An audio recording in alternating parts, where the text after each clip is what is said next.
I'm a dream champion.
I'm a dream champion.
I have a radical idea.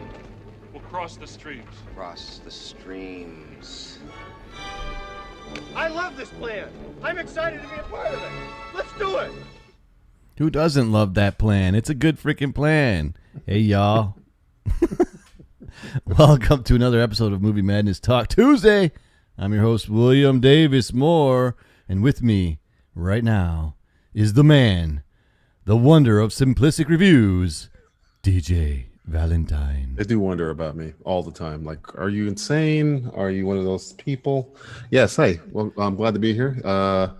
Miscast audience, it's me. It's me. It's DJV. Me, DJV. I like it. Dude, Creepy Clown Girl, what is up? I have not seen you in a hot freaking minute. She says she's been busy, but damn, it's awesome to see you in the chat. Sabrina, always a pleasure to see you here. Super awesome. How you doing? So what's going on, everybody? What's going on with you, DJ? Revenge of the 5th. It's the day after May the 4th, so this is like the dark times. It is Revenge of the 5th. It's the dark times before the Jedi.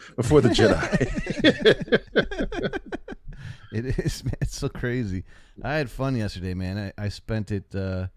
I ended my May the 4th be with you with the final episode of Clone Wars. You watched the last episode of the Clone Wars, is what you're saying. I did. I got lucky enough to see it the day before, but it was like by 12 hours. So it wasn't like I beat everybody I could drag to my friends. I was like, oh, okay, I'll go to sleep now. I woke up, everybody can saw it. So it's like, yeah, right. I didn't even want to watch it, man. I was like, man, they're gonna spoil it. I saw it popping up everywhere on freaking YouTube and Facebook, and I was like, I'm gonna get spoiled if I, or they're gonna spoil it if I don't watch it. And then it was the Star Wars day, so I was like, I gotta watch it on this day. It's just too perfect. And but I did want to save it, like like that candy bar. You just it's delicious, but you don't want to freaking eat it, dude. I do that with Blu-rays. Like I have like there's certain movies that I'll watch like all the time. Like I watch Die Hard all the time. But there's certain movies that I keep like wine where I'm like, you know what? I'm gonna crack you open. I'll savor you a little bit. Yeah, dude. I wanted to freaking save it, but you know what? the ending was perfect. I sat there. I'm sure we'll get into it a little bit later when everybody else comes on, but I sat Right. there in silence and just stared at the last frame that I had on pause for like literally 10 minutes. There's a lot of I think. symbolism of that last frame. Yeah. I mean, they could have used anybody's helmet, but they used the helmet of Ahsoka, and they have Darth Vader walking away in the reflection of the helmet as though he's walking away from Ahsoka and the clones. The only thing he knew. It's like, oh man, that was real. I mean, I know Dave Filoni said he was sitting on that forever. Like he had that shot in his head for years. So it's just so well done. It still pisses me off that we just couldn't have a 2-hour special event movie, because when you look at it as a season, it's like, wow. And if it was just these 4 episodes, I think we're talking like The season upper means echelons. nothing, dude. These 4 episodes are everything. Right. That's why you didn't need. I mean, I guess you could say you needed it to get more acquainted with Rex, but I think you get enough of him, because you get a lot of Rex in the Bad Batch episodes, but Yeah. you don't. I mean, you don't really need it. You don't really need it. It's so No, good. I didn't really.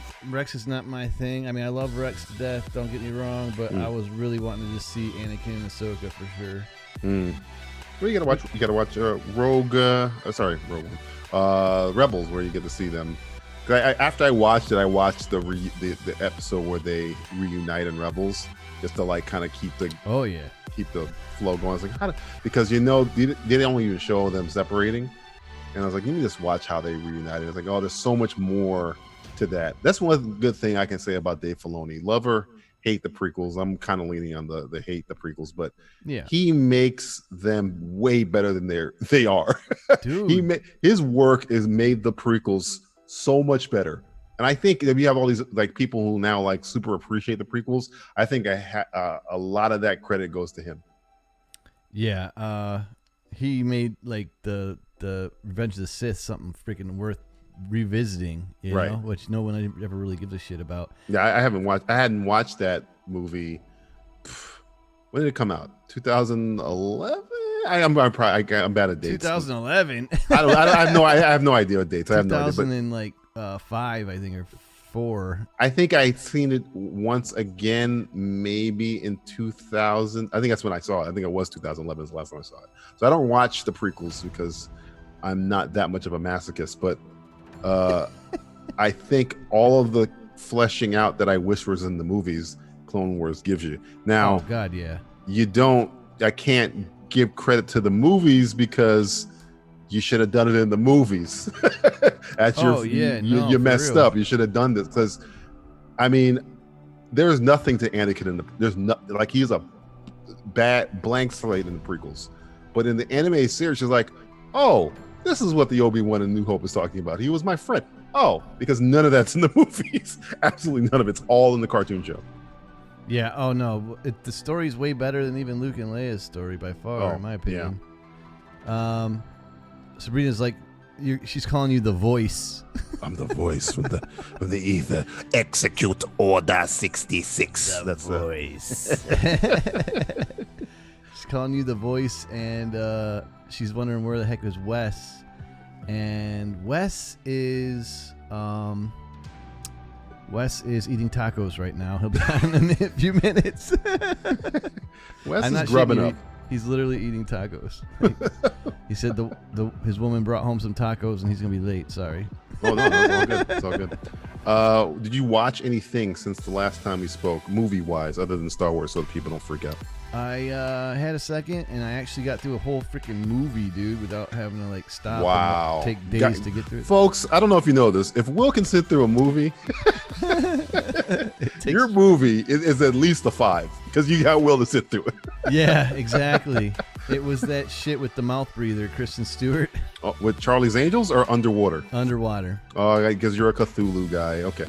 No, it was like I went through Voodoo and I looked at the top 5, and the first one was Sonic, and like the next 2 I saw already, and that was the 4th one. I was like, fuck it. Yeah, I mean, I've seen like I know everything that happens. I saw like a breakdown of it, and it was kind of a breakdown of why it's not a good movie, because they were comparing it to, or they were pointing out that they were trying to do an underwater version of Alien, and where they were showing like scenes from Alien and saying, see how this works? You see how underwater does the opposite of that? That's why it doesn't work in this movie. It works. It is kind of like that, man. It is. Yeah. It is very alien-esque, where they don't really show the terrors all that much, the creatures. Mm-hmm. And then they do the big reveal at the end. It only lasts for like 2 seconds, but it's enough. I thought it was all right. You know, That's the last movie before T.J. Miller got canceled. So. Oh no, it's nothing to write home about, and 5 is probably about right. So. But it wasn't like I didn't throw my controller across the room. Oh yeah, Jesus. I was just like, this movie doesn't even give a shit about backstory. I see exactly why they say like Alien, but even Alien gave you backstory and like depth of what the fuck is going on with the company. Think about Alien. It didn't give you that much backstory about like Ripley, but they kind of let you sit with them. So you kind of, that's another thing they point out. You sit with the characters. So when bad shit happens, you kind of like, oh no, that's the guy who makes the jokes, and that you kind of know them. So in the underwater, I'm assuming you're telling me they just go right into the bull crap. So you never even know who the hell these people are. Prometheus kind of did not Prometheus. What's the other bad one? The one that came after it. Alien. Fuck, I hate that fucking movie too. The one when they go to the Earth and there's two Davids. And they don't wear helmets and equipment. The last Alien movie that just came out. Oh, Alien Covenant. Sorry, I blanked it out of my mind because it's so bad. But they it wasn't good. It's not good at all. Michael Fassbender is the best part of that movie. Michael Fassbender is the only good part of that. The only good thing. The only good thing to come out of those two movies is Michael Fassbender. Yeah, I like him as David. I really like him. It's a waste. It's almost like, hey, look, a waste. It's like I'm going to give you this Ferrari engine. We're going to put it in a Pinto. It's like, fuck. Yeah, not even a Pinto. It's like a bicycle. What a waste. But no, like they don't give you enough time to sit with them either. So when bad shit starts happening, I'm in Covenant. One, they're stupid and they deserve to die, all of them. But two, I don't know or care who these people are. It's something about Alien where they're sitting around the table and there's talking and even they're bitching at each other. I kind of like, oh, this guy's like this guy. Like they're relatable, I guess is the word I'm looking for.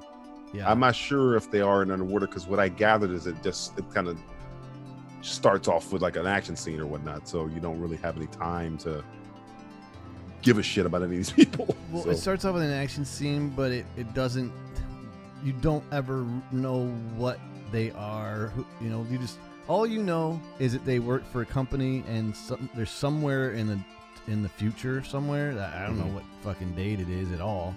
And we've got massive ass freaking mining operations on the bottom of the seafloor, and that's it. Everything else is just like, run because it's chasing you shit. I think the premise of that movie probably came out of, I forget who said this first. It might have been a scientist. It might have been Hawking. I can't remember. It might have been Neil deGrasse. I don't know. But they said that we know more about outer space than we know about underwater. They said the underwater is so undiscovered that there literally could be Cthulhu freaking monsters down there we wouldn't know. But we know more about the vacuum of space than we know about our own planet. So that's why I think the concept came out of. It's definitely a Cthulhu monster, dude. Without a doubt. That's what I heard, and I saw the picture. I was like, yeah, it was like a Cthulhu monster. And it's fucking. It's a good design. The animation's good, and the monster's good. It's freaking horrifying, the damn thing. So I mean, like, if you want to watch a good Cthulhu movie, watch The Mist. That one will. It's not a happy movie. Great. Which one though? The movie or the TV show? Oh, definitely the movie. Definitely the Frank Darabont movie, because Frank Darabont did the movie, and that was pre-Walking Dead, which is the show I love the movie. It's got one of the best endings of any movie. Oh my god.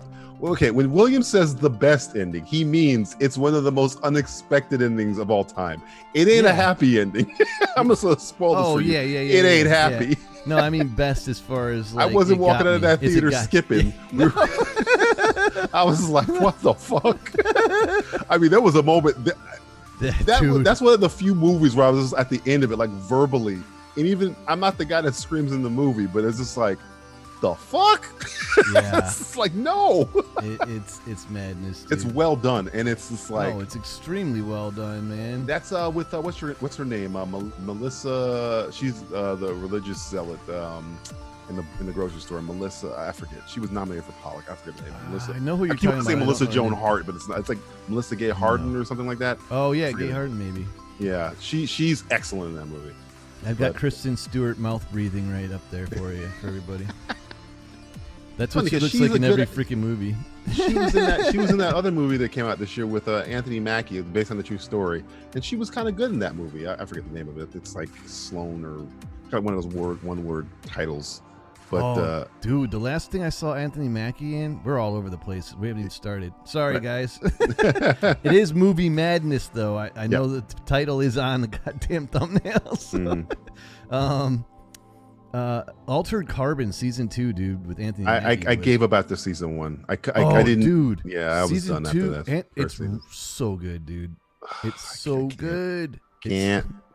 He's It is Melissa. really It's good. It's Marsha Gay Harden. I keep saying Melissa Gay Harden. It's Marsha Gay Oh, Harden. Marsha Gayheart. Yeah. But yeah, Marsha.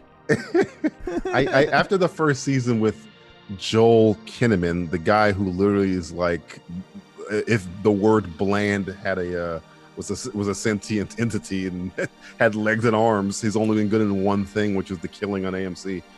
But yeah, after that season, I was kind of like, yeah, I think I'm done with this. And that's the guy who did. That's Miguel Skopachnik. I think he did the Battle of the Bastards. I think he produces that show. So yeah, Tell me, dude. I You don't even want have it to be see good. the first season. I did watch already. the second. No, Okay. I mean you don't have to see it though. If Like, you it haven't doesn't seen either matter. season, I go with Will's advice and watch the second. I haven't seen it, but just follow Will's advice by not watching the first season because the first season was bad. I did not like the first Yeah, season at all. I was drunk half the time I watched it, or high, one of the two. I was cold sober, man. I had to sit through this meandering ass. I guess this is a sci-fi movie show. I got more out of Dark. Is it Dark? Dark Matter. That sci-fi show. That I was love more. that freaking show. That show was more entertaining to me than Altered Carbon with like Dude, a that tenth of show the got budget. canceled way too early, man. Everybody on that show was great. I loved love the that show. concept. It Yeah. was really cool.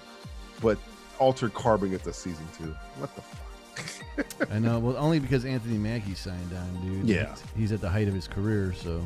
Yeah. I did hear that he and or Sebastian Stan was talking about Falcon and Winter Soldier, and he was like, "Yeah, we're." He didn't say we're basing it off of Lethal Weapon, but he's like, it's kind of got the vibe of a I Lethal heard Weapon. that. And I was like, you know what? I can dig it because Winter Soldier is definitely Martin Riggs. He is definitely young Martin crazy ass Riggs. Yeah, he's totally Riggs, man. He's a Lethal Weapon, and then Mackie is he's got the Danny Glover pragmatism where he's just like, look, man, can't be doing this shit, man. What are we doing? Yeah, if they kind of go with that vibe, kind of more of a Lethal Weapon 1 vibe more than Lethal Weapon 2 vibe, I'm down. Yeah, I don't know, man. I like in Civil War their banter together, especially in the car and shit, was freaking hilarious. I think the series is based off of that scene. No, I wouldn't doubt it, man. Because I bet you they saw it. They're like, we should Yeah. make a fucking show with these guys. Yep, because that was good stuff, man. Even their interviews, the press tour, and they were paired together. And it's I don't know if you have a lot of time on your hands, go through YouTube and just watch Anthony Mackie, Sebastian Stan. Yeah, you watch Anthony Mackie, Sebastian Stan interviews; they're hilarious. And they're just riffing. The only time I've ever seen I've sometimes watched these press tour interviews, and the thing that people don't know is that these people are asked the same question over and over and over again. So most of the time, it's really boring. But Anthony Mackie and Sebastian Stans are entertaining. And Jake Gyllenhaal's and Ryan Reynolds for that movie that they did when they were in space. They were having they must have been high or drunk. They're having a blast. That might just be Ryan Reynolds, but it seems like they should be in a comedy together. For some reason, they were so good. But yeah. I think we lost Sabrina and Creepy Clown Girl, dude. I think they just shut the door, walked away. It's like, no Wes tonight, I'm out. What else happened? Oh yeah, I watched Justice League Dark Apocalypse. Like, let's finish watching that. Apocalypse War, excuse me. Sabrina's like, no, I'm here. Yeah. Another comic book animated Oh, I haven't movie. seen that yet, man. Packing a hospital bag. Oh shit! Is the baby coming? Uh-oh. Whoa! Everybody clear the way. Seriously? Make a hole. Make a path. Yeah, man. Rick and Morty, dude. I haven't. Is it out? I didn't see it yet. It came out day before yesterday. Okay, I'm gonna watch it after this because I didn't know exactly when it dropped. I just knew it was coming back, but I didn't know the date. It's so good, dude. That show is it's just so good. Dude. That's that show is the only reason why I give a crap that they're making an Ant-Man 3, because I think the writers of that are writing I the know Ant-Man it's 3 gonna be script. sick. And if it has a tenth of the cleverness and intelligence, that's the funny thing about Rick and Morty. It's like, I'm not a big toilet humor guy, but it's almost like if a genius did a toilet humor show, because the show is so smart, but yet they deal with such rudimentary things. Like a husband is jealous of his wife, but they do it in this way where it's like, well, then he's gonna go date this 3-breasted alien chick, and they're gonna have this. It's so far out there, but you have to be super intelligent to make that show in terms of nerditude. My favorite episode of the show, I don't even know if I can remember exactly. It's not Pickle Rick, which is great. Or, oh God, you know, that's great. It's great. It's Pickle Rick's awesome. There's an episode where Rick is going to the White House, and it might be just one scene, and he has I love Rick because he always has a contingency plan, and he like walks into the White House, and like people are drawing guns on him, and he's like very nonchalant, like, guys, I'm the smartest guy in the fucking universe. What are you doing? And this guy, like the Secret Service agent, is like walking up to him. He's like, hey, Mr. President, I tell him not to touch me if I were you, because if you touch me, I'm not going to be held responsible. And he goes, shut up. And the guy touches him. He just drops dead. We don't know why he drops dead. We don't know what it is. And Rick is like, told you. He has the way Rick's mind works and the way they write him. He is so great on this show. So yeah, I cannot wait. I cannot wait. My second favorite's going to have to be, besides Pickle Rick, is going to have to be the heist one. Like, Rick, you son of a bitch. That's also good. That's recent. Was that this season? Was that this? Yeah, last fall. This so season. Good. Yeah, I had to rewatch it because I'm like, wait, what? That's what I'm saying. You son of a bitch. On paper, it seems like they're just making stupid, jokes, but there is so much layers to these jokes. It's seriously clever humor, man. It's not just freaking vulgar humor. It's super clever vulgar humor. My second favorite episode, other than the one where he goes, he's the president, is the one where they got the television from alternate dimensions, and it's like a clip show. Oh yeah, we're supposed to get another one of those episodes this season. I use that. I think I've never laughed harder on that show than the Lucky Charms thing. I try and explain it to people where it's a Lucky Charms commercial in the dimension, or I guess, and the kids, to get the Lucky Charms, it's not the cereal they're trying to eat. They're trying to eat the leprechaun, and they like tie him to like a tree stump, and they like cut him open, and they start eating. He's like screaming. It is fucking, it's horrific, but the way they just lean into it, where the leprechaun is like, kill me, it's so over the top and hilarious, because I've seen that Lucky Charms commercial, I don't know, 7 billion times. I grew up on it. So to take it to this dark, almost Tales of the Cryptian place. Dude, it's like the plebe right here, dude. Oh God. What the fuck is it, dude? I don't know, man. I don't know. What's the one that got the one with they do the favors for you? It's like an alien or something in a box where you ask it to do something. It's like they're nondescript humans, they're like all blue or whatever, and they run around. Oh, the Miscits. Misfits, those fucking things. The red ones are like the opposite. They like sow destruction, but the blue ones, if they don't get to kill themselves in your service, then they'll go insane and kill everything around them. So good. It's so good. But yeah, again, I love this show. The only thing that pisses me off is that it takes so long to get more episodes, and I understand it because these episodes, there's rarely a stinker. There's rarely where I'm like, okay, that was all right. But most of the time, I'm like, oh my God, it's so smart. That's so good. Yeah, like they come up with that. Dude, like he powers his freaking spaceship with a sub universe that he created, and they power their world with a sub universe they created. Yeah. Then the two people, him and the sub universe leaders, start having a battle. Like they're the smartest people in the universe, but they're two sub universes. And he's like, the last time I saw a show like this was kind of like Venture Brothers because of the continuity of it. Because this show, on top of the fact that it's super smart, they hold their continuity better than most comic book universes. Yeah. Like the first episode, I think the family dies. And that family is not come back. They go to a different universe, and we're living with a different family. And you almost forget, oh yeah, that family is dead. They never bring them back to life. No, it's but over. Morty's from that universe. Right. So it's like, and they sometimes they call back on it like 3 seasons later. They talk about it all the time. Yeah, like it comes up a lot actually. So the only other show I've ever seen do that cartoon-wise was Venture Brothers, where they would have continuity from the first season all the way to the latest season. So yeah, I really, really dig that show. But it's one of those shows where it's hard to explain it to people why it's good. You can't explain it. They have to sit and watch it. No. And they break the fourth wall constantly, man, which is great. The squirrel episode where he gives Morty the ability to listen to animals, and he overhears the squirrels talking about plotting to kill everybody. Yeah. Also, he's like, excellent. God damn it, Morty! Now we have to go to a different universe. We can't keep doing this. This is bullshit. excellent shit there. I just laugh at. Sabrina says, not yet. I'm heading to week 36, so this one won't come out. This one won't come that soon. I predict pretty close around the due date. Oh, all right. But you're packing early. What the hell? Hey, Wanna Beard the Pirate. Wanna Beard the best. What's up, my man? Arr, what else? Oh, I fell down a John Wayne rabbit hole because I had all this time on my hands. I just realized I've only seen 3 John Wayne movies, and I was like, you know what?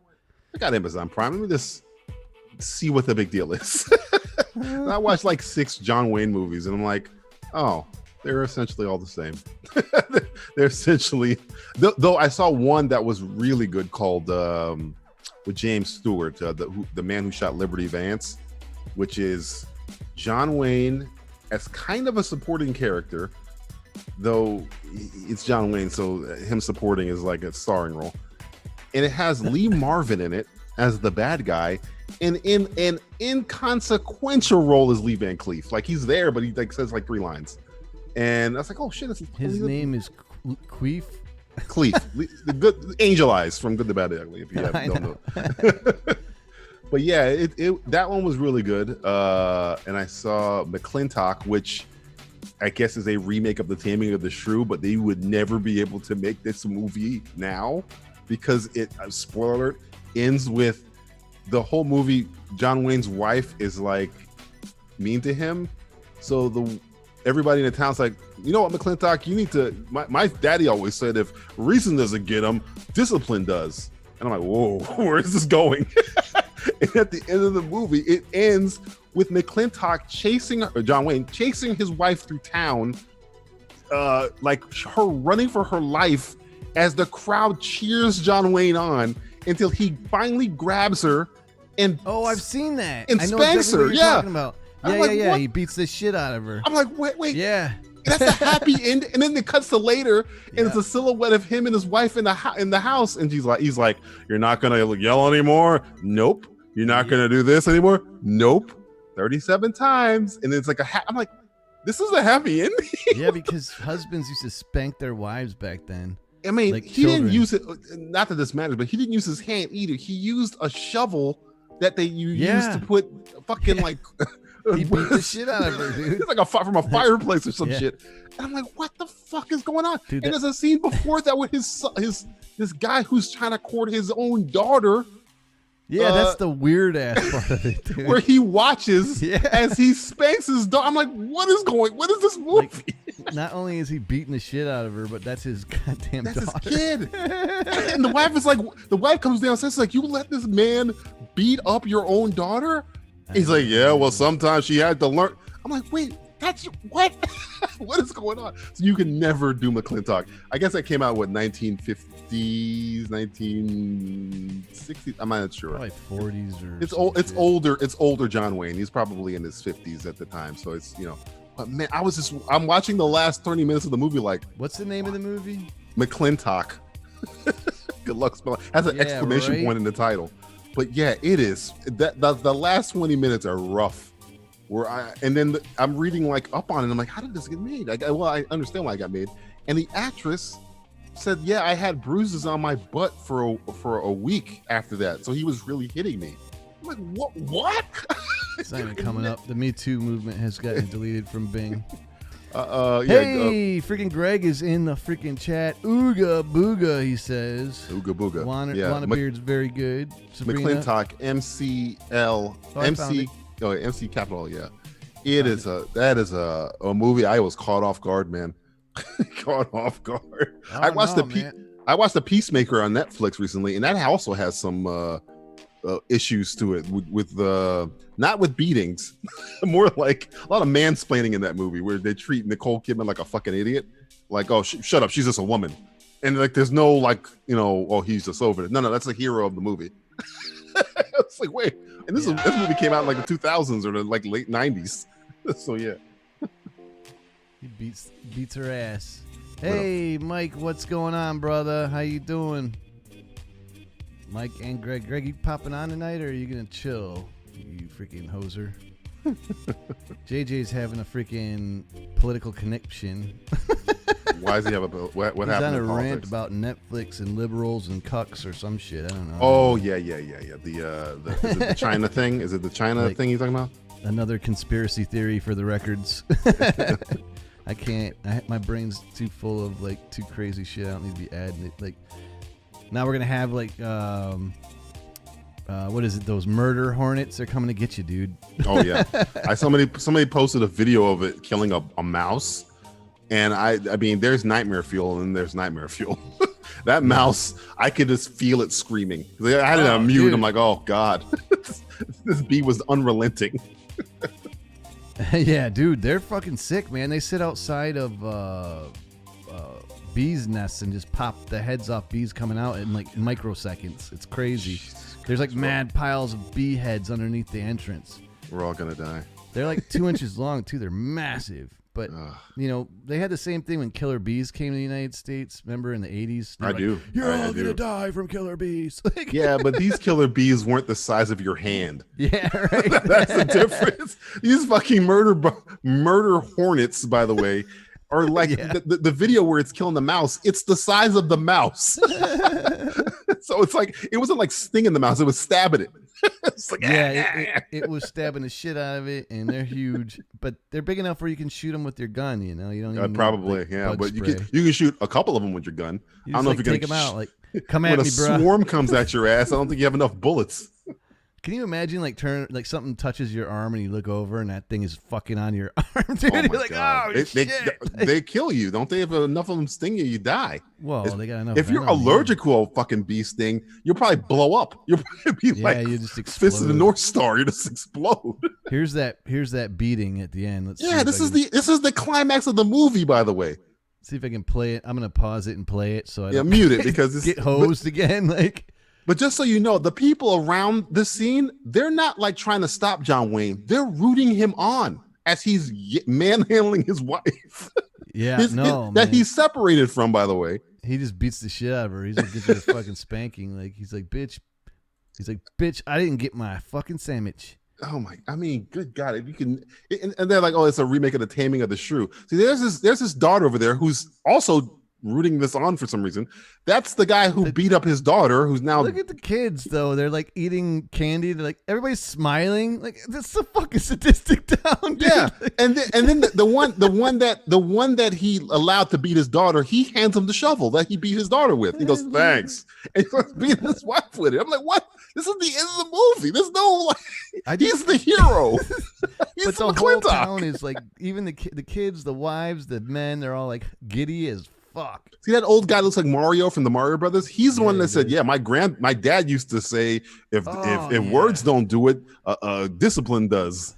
Like he was making McClintock do this, so he's like happy as shit.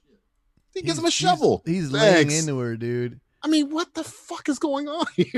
This is insane. Look at that. Like that frame right there says it all, dude. It's on the poster. It's on the poster of the movie. I was gonna beat this chick. Like, oh, I'm so glad we don't. That's it. He's beating. Look at that picture. He's beating his wife. His daughter is watching. She's not smiling at all. Oh my god, what a movie! I saw a couple of John Wayne movies, but that one is like the one that like you could never do this. And like it's the Taming of the Shrew. I go, so is 10 Things I Hate About You, but Heath Ledger wasn't beating the shit out of Julia Stiles at the end of that movie. It's like a cast iron freaking thing too. Yeah, it's made of. Wannabeard says, "Mike, come join the stream Friday if that's okay." You don't have to ask, just pop on, sucker. Did everyone watch Killer Tomatoes? We did. Yes. Oh Jesus, they're scary. Did you see that, DJ? Which one? I posted that Zoom watch we did. Yeah, I was there. I was on the Zoom. No, I was there. Yeah, I know, but I uploaded it to YouTube. Yeah. I watched it. I gave it a thumbs up. I saw. I was going through most of the movie. I think I cut it off before we discussed other things. It was pretty good, man. I had to cut out the that massacred leg that I showed because YouTube literally would have lost their shit. Oh yeah, they lost it. Yeah, Alex leg. Yeah, they'd be like, "What are you doing? You can't put faces of death on YouTube, okay? You can't." even though Alex Smith is alive, but his leg is not. His leg is dead. You know what shut the stream down, dude? What? That scene with the tomatoes killing people in the water. What, did it look too much like Jaws? So this German company that is associated with Universal Pictures banned it in Austria and Germany and then gave me a copyright claim for it. But copyright claims, I don't care. I get those all the time. But on a live stream, if you get a copyright claim like that I get copyright claims on my live streams all the time, so I don't know what the fuck was going on that night. But they must have flagged it. Like, they didn't just copyright claim it. They flagged it as, like, deceptive practice. And then I got a fucking deceptive practice claim from Germany because tomatoes were in the water killing chicks that were getting chased by bats. Because are they angry that you were besmirching the good name of tomatoes? Is that what they're saying? Greg said that there was he sent a link where there was Germany and Austria have this thing about tomatoes that's like Nazis. I'm not even shitting you, dude. Wait. Time out. Greg, explain this. Time out. Did you just say that Germany has a thing about tomatoes? Yeah. See, the Nazis, that's no problem. Tomatoes is where we draw the line. Is that what you're telling me? I'm sure they would have had an issue with some swastikas too, but they have some crap. Greg, dude, explain this shit. That's a tomato weird thing. I want to say it's a fetish, but I wouldn't call it a fetish. This is a line that they drew in the sand. Yeah. We cannot have any tomatoes that are buoyant or floating or of any kind. Greg says, I can't explain it. Jesus. Stream stopped for us right after the helicopter crash in the beginning. Yeah.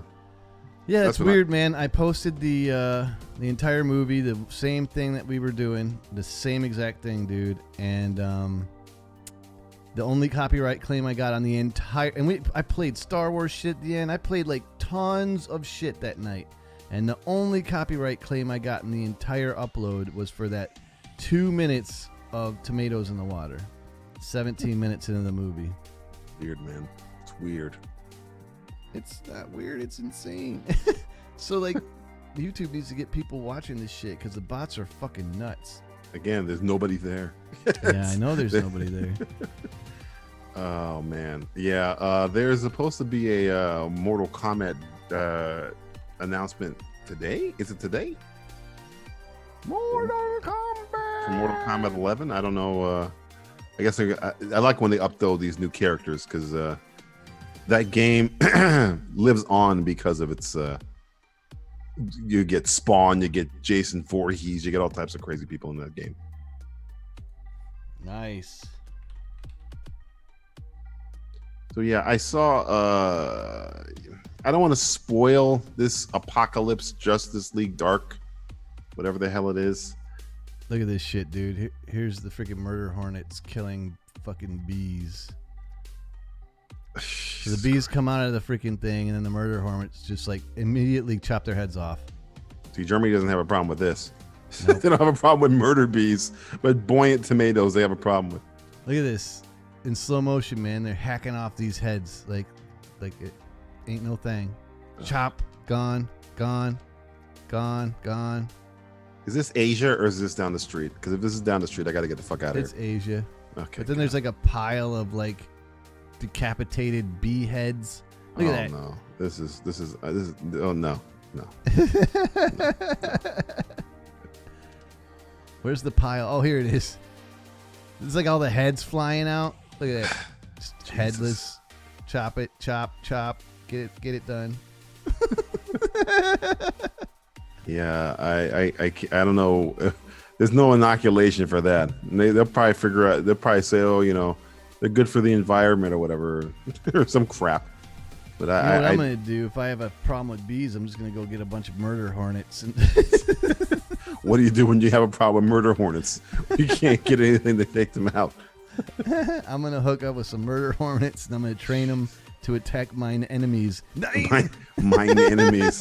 Again, Germans, no problem with murder hornets. Tomatoes, that's a problem. That's what we should do. We should train murder hornets to attack COVID-19. You're the scientist in the movie that goes, we could train murder hornets. And then you're the guy in the beginning of, you know, the movie Them, or the movie The Swarm, or the movie The Blob. You're the scientist guy. Murder hornets are flying siafu. You're Vincent D'Onofrio in Jurassic World. We could train the raptors to fight our enemies for us, and then the fucking raptors kill and eat you. That's what you are right now. These things need to be put down. Hey, Wes got back from his taco excursions. What did he walk in on? He says, "Killer hornets." Yep, that's what he walked in on. Sabrina says, biochip in them and remote control them to attack your enemy. Again, also, she's the second scientist. I concur. And then we have Godzilla. So thank you very much. Godzilla. Yes. I think they're big enough to decapitate penis heads. Oh, so why would you say that? We could have them go after. Would you say that? That's like literally the sting you in scariest the balls statement and chop I've off ever the heard head in of my your life. penis, dude. If that ever happens, it's just I'm gonna do seppuku immediately. It's gonna be 47 Ronin immediately. There's no way. Seppuku. Cannot live my life. What happened to you? Well, a hornet called a murder hornet castrated me. Can't go through my life that way. That's why they're called murder hornets, because they just kill bees, dude. Like for just to get their honey. That's for their bloodlust. Like, I need your spit, brother. So off with your head. They look like the insects in Rick and Morty. They look like the actual like the insects on that insect planet. Yes, they do. They do indeed. The rat bastards.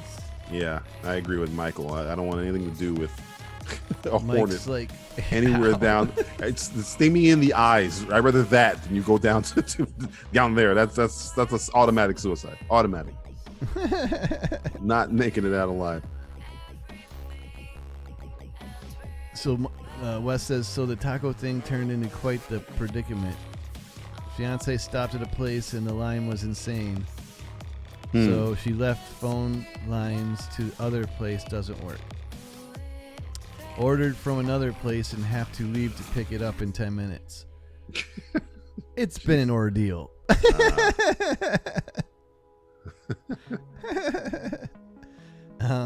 Yeah, man, you still don't have your freaking tacos, dude? That's rough. I think that's the one food I've been really living on a lot is tacos through this damn pandemic. I gotta get. I'm a taco snob at this point. I cannot go to Taco Hell or was Del Taco. I gotta get like restaurant tacos, and since the restaurants don't exist anymore, you can't get takeout down there. Where takeout from where? From restaurants. The only restaurants I know that have good tacos are a Young Circle in Hollywood, Florida, and I think those restaurants are all closed because they're like Mexican restaurants. Yeah, so I wouldn't trust their meat anyway. Greg says Sabrina hasn't had a taco in years. My God, woman, what's wrong with you? Greg says I made the mistake of trying to order Mexican tonight for delivery. Wait time was nuts. Now I'm forced to cook for myself. Yeah, dude, like if you're gonna cook or get Mexican food on Mexico Day, then you gotta like do that shit prior. Oh, God. You know what's funny? You just said that. Did not even realize today was Cinco de Mayo. That's how bad the apocalypse has gotten. I know. Didn't even occur. I'm like, why is everybody getting taco? Why is this taco thing? Didn't even occur to me. I don't even know what day it is. Is it Tuesday? Yes, it is Tuesday because we're doing the movie madness. Yes, it's Tuesday. we I mean, it's getting bad, man. These days are blending together. I feel. I guess this is why people don't want to retire because it's like, what? Where am I? This isn't my lovely wife. This isn't my lovely home. Where? What happened? How did I get here? I'm with you, dude. I have a hard time remembering what day it is too, man. Like, we opened the gym up outside though for parking sweat, so now like I can get up at a certain time every day and go work out. So, that will make me feel like it's the weekday at least. I might not know what weekday, but it'll feel like a weekday. What the hell's going on here? Freaking Wannabeard has never had a taco. My God, man, you and Sabrina. It's like eating Doritos with meat in it, my friend. It's an pretty experience. Good. The crunch, dude. Come on. Oh man. Greg and I are making poor choices. See, I make the thing where you get the taco bake. I do that all the time. Where I usually use ground turkey, and I put it in a pan and I bake it with cheese and jalapeno peppers and I put all that stuff. And I bake it and you just pull the chips out from under it at the end. I make my shit again. When I eat Mexican food, I ain't getting that shitty Taco Bell shit. I want that shit to be like gourmet shit. I want like that blonde-haired freak Guy Fieri to like come to my house and go, oh, this is fucking good. That's what I want. Jeez, dude, it's just a fucking taco. No. It's just. I got a few years left. I'm gonna make sure every meal I have is the best I can make it. So that's why you went off on the gordita. Yeah, it was the gorditas. Jesus Christ, what is that? So, but if a restaurant makes it, and then they call it something else, but it's still a gordita, you're gonna be like, yes, that's amazing. Have you ever wrapped a pita around a taco? Oh God. Ugh. My Lord. It's a soft taco and a hard taco all in one. I learned how to make the soft tacos from scratch. I'm gonna start doing that. I want my shit to be fresh. Some lime juice on that shit. I'm trying to make it good. I don't want any of this pre-made, pre-packaged dog food that Taco Bell be serving. Yeah. Taco Tuesday with the Mukbang Queens. This is for Greg.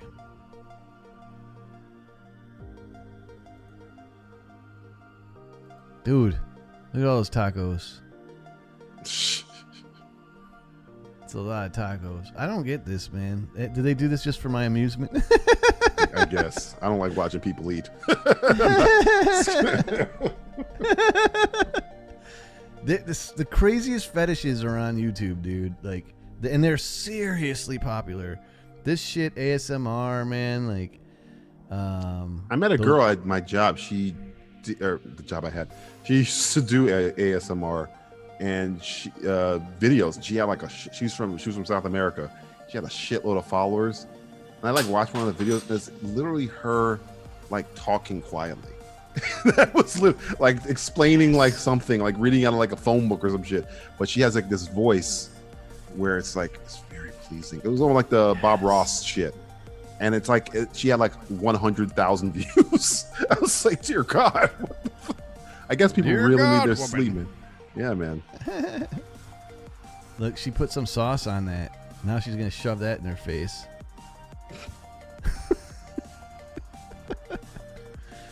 Yeah. By the time they get to the center of those tacos, they're gonna be soggy and gross, man. Yeah, those aren't tacos, man. Those are Not that's anymore. Doritos right there. They're gonna be like soup. That's a taco, wanna beard. I know in the 7 C's it's hard to get a tortilla. Then we're worried about scurvy.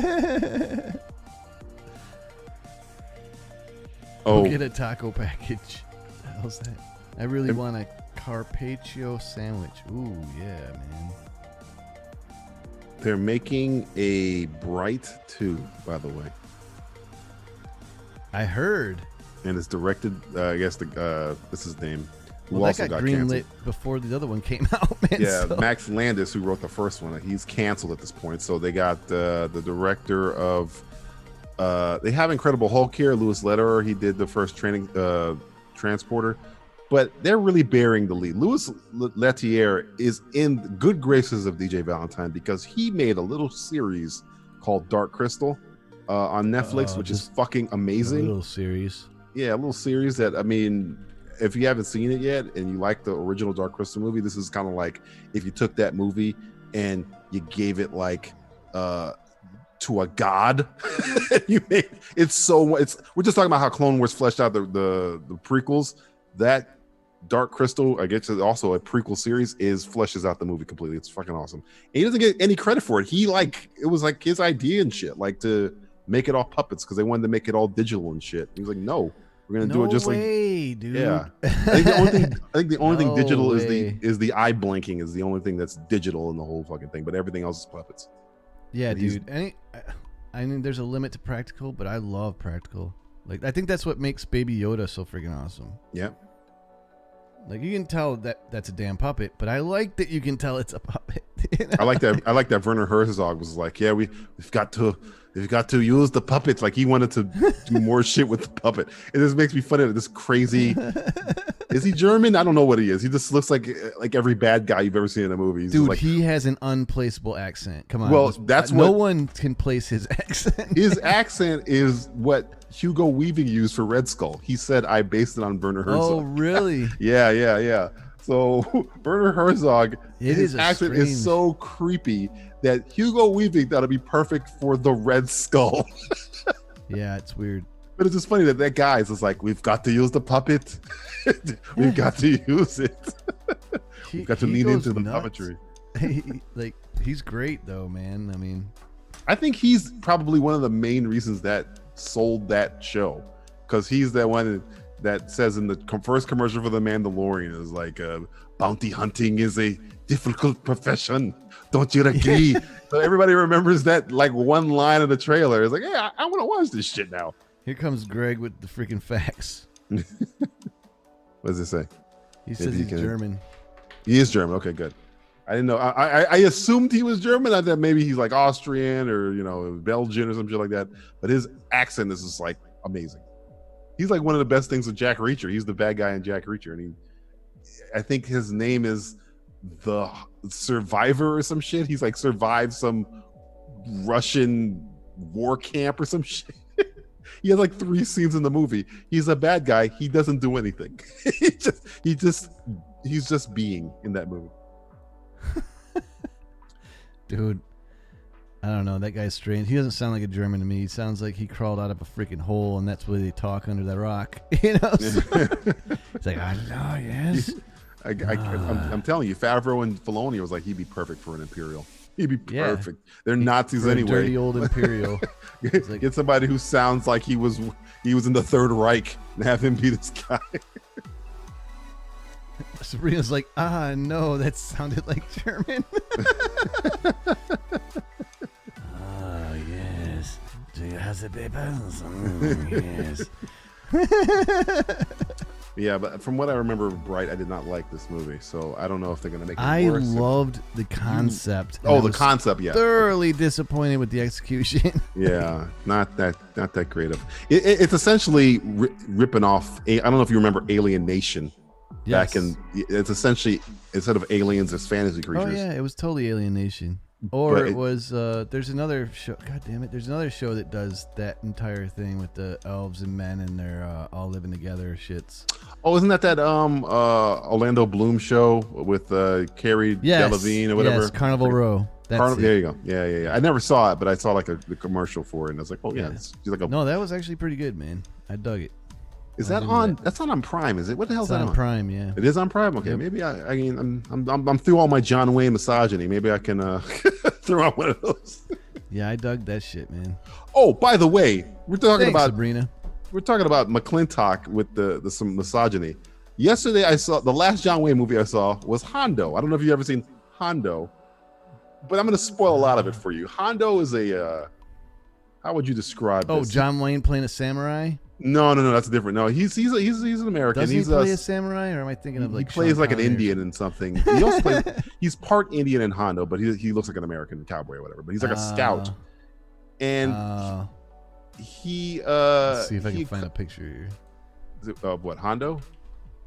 He looks like Davy Crockett with a cowboy hat. He's not like, he just says he's part Apache or some shit like that. He looks the same in every freaking movie, dude. Right, except for there is a movie where he's like full on like Indian, like he has the headdress and all that shit, which is really bad. But in Hondo, he comes across this house with this wife and this kid, and they're looking. They've been waiting for their husband to come back for a while. He hasn't come back, so Hondo like kind of befriends the wife and the kid, and even like makes passes at the wife and like kiss the wife, and then leaves eventually. And then he goes back into town, and he's John Wayne in around in a bar or whatever. Gets into a fight with a guy who like attacks him. Finds out that's her husband, and then later on, spoiler alert for Hondo, accidentally kills him on purpose.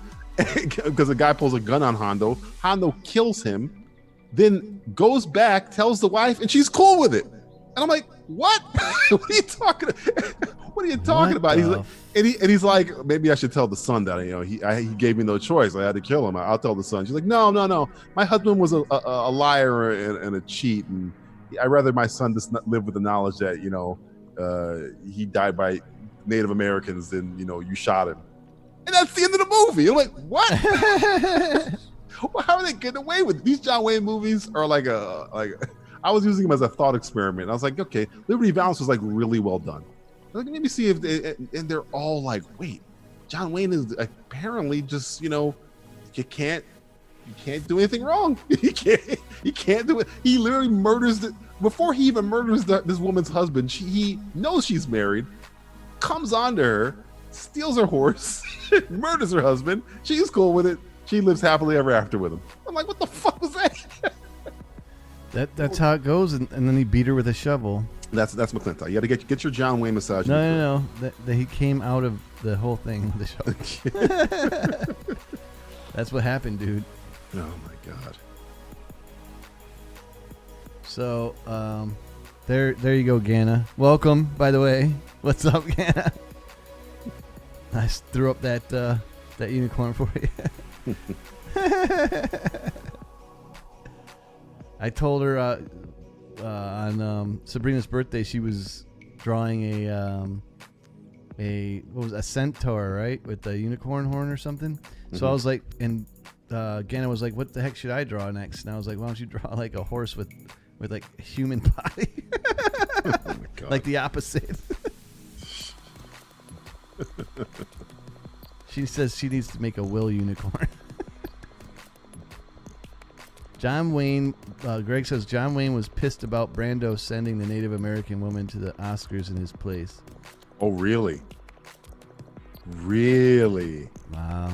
Did you ever see that video where Christopher Reeves like buries Marlon Brando on David Letterman? No, what's up with that? I guess this is like when Superman first came out, and David Letterman. This is how much Christopher Reeves was Superman. He just or George Washington, because he just doesn't have any false bone in his body. So David Letterman asked him, "Oh, so how's it working with Marlon Brando?" And Christopher Reeve goes, "Well, to be honest, it was horrible. I mean, the guy doesn't care. He just shows up to set, and he like he literally everything we know about Marlon Brando, Christopher Reeves says it. But he doesn't say it in a mean way. He just says the truth. He goes, it really.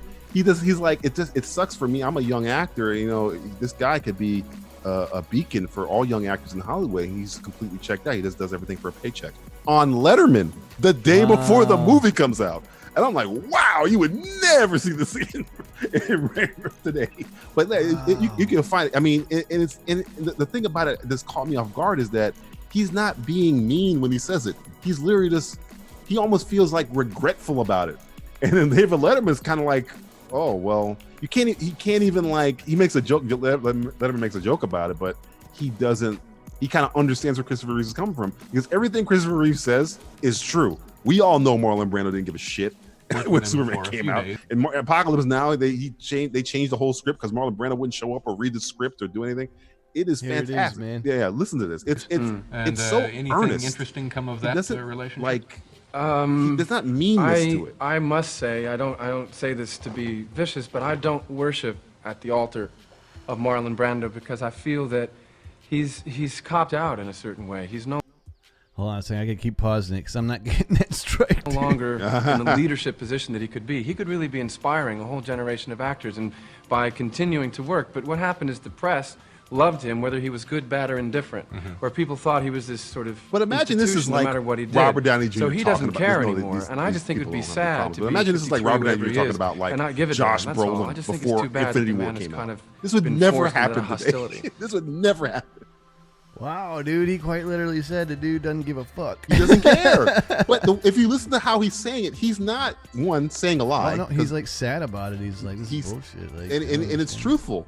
We all know, if you guys didn't know, Marlon Brando checked out a long time ago, before Superman, right around The Godfather. He was like, I'm done. I don't give a shit. I'll do whatever the fuck I want.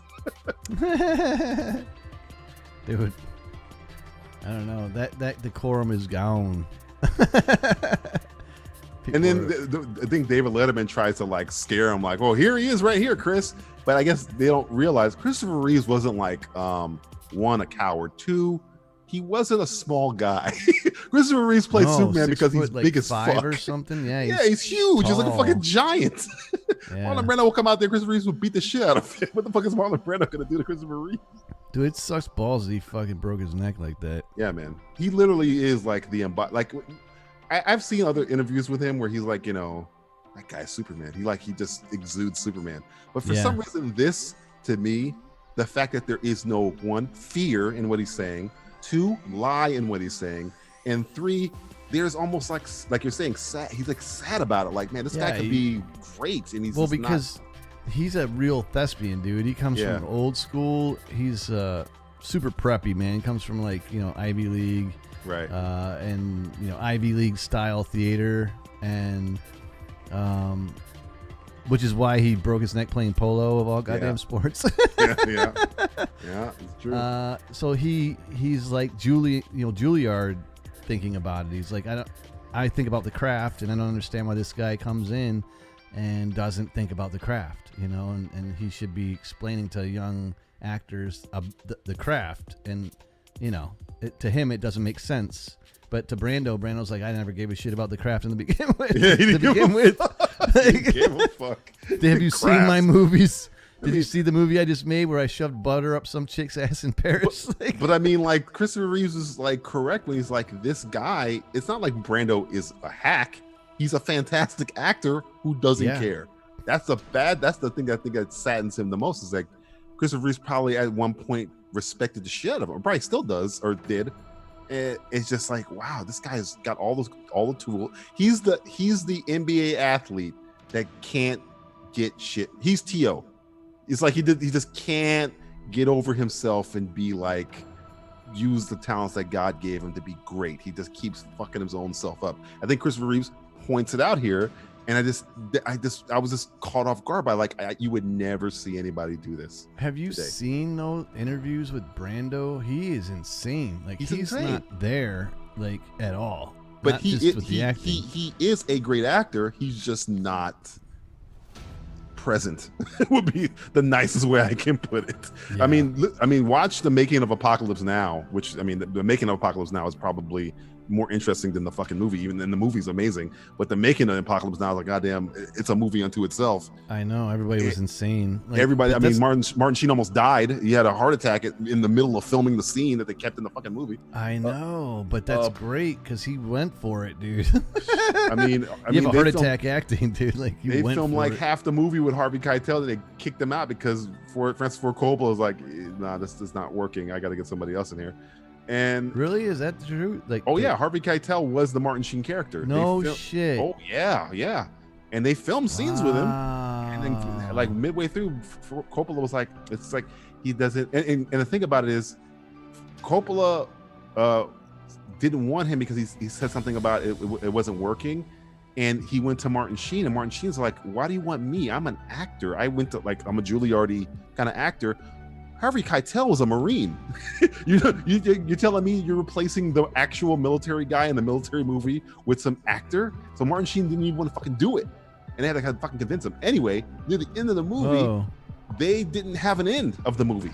They kept delaying the movie, shooting all this other shit because Coppola didn't want to know where Marlon Brando is and didn't have an ending of the movie. He kept going in circles, and they had to put all of Marlon Brando's lines on like parts of the set or cue cards or earpieces because he refused to learn them. Like, if you want to watch some real interesting shit, watch the making of Apocalypse Now. It is fucking insane. No shit. Oh, it's crazy, man. I watched it in film school. I think it's called In the Heart of, I think it's named after the book, In the Heart of Darkness. I think it's the name of the making of it. It's you will be stunned. You'd be stunned how that movie got made, let alone got made, and it's one of the greatest films of all time. How they even fucking finished it. Dude, it is crazy. so insane, that movie. Like, it's all over the place. It's literally all the fuck over the place. I think Dennis Hopper was like a last minute change. Like a whole bunch of crazy shit happened. But yeah, that scene where he's in the hotel, Martin Sheen's in the hotel room. If you watch the making of the movie, they show him having the heart attack. He has the heart attack on film. They have it. They put it in the movie. You know it goddamn well you're gonna freaking use it if it's on the freaking film, dude. Like, that's the best you're gonna get for real. Jesus. So, like, it's a crazy movie, man. Yeah. Oh, and like that's when Lawrence Fishburne lied about his age to be in the movie. He said he was 18. He was 14 years old. Flew to fucking Cambodia to make the movie because he lied about his age. I'm telling you, the making of Apocalypse Now is, again, Apocalypse Now is fantastic. It is, the making of it is more interesting to me. It's way more interesting. I don't know. I think they'd be both interesting because they're both insane. I mean, the making, I'm sure, is freaking awesome, but like the movie, dude, just God, you can watch that a million times and still feel like it's the same first time feeling. I don't know. It's one of those weird movies like that. Like Godfather is the same thing. Like, remember that scene where Duvall is like on the beach and he's like, I love the napalm speech and the helicopters are landing and taking off. People are shooting bombs at the people surfing. Right, and Duvall wouldn't flinch. Coppola said he's the only actor.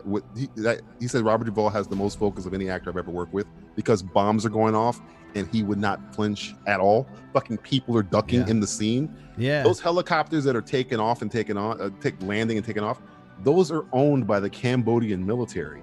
And the Cambodian military at the time were fighting a war as they were filming the movie. So when the helicopter, they gave Coppola carte blanche to use the helicopters, but if they were called into action, the helicopters would have to leave. So when you see those helicopters taking off, they're going to go actually kill people. Yeah. In a war as they're filming the movie. Dude, that movie awesome. is insane, bro. It's insane. Dude, not a great gamer. What's up, brother? He says, hi, dude. Can't stay, gonna nap shortly, but wanted to hit that button for you and expose my left nipple quickly. Fantastic. They're talking about how hot it is in freaking Arizona. Oh, I so can only balls imagine. down here too. It's a dry heat though, isn't it? Yeah, they got desert heat. We've got soup heat. We got soup heat. They got desert heat. They're both bad heats. Gamer and Gan are in the same chat, man. It's either going to become a Jackson Pollock painting or someone's getting pregnant.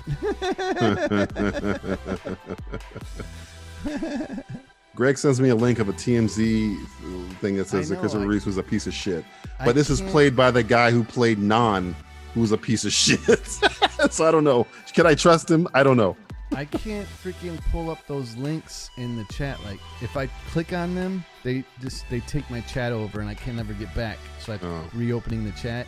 So it's a pain in my ass. But if I try and copy them into a browser, the whole link isn't there. Yeah. So it's just a bitch.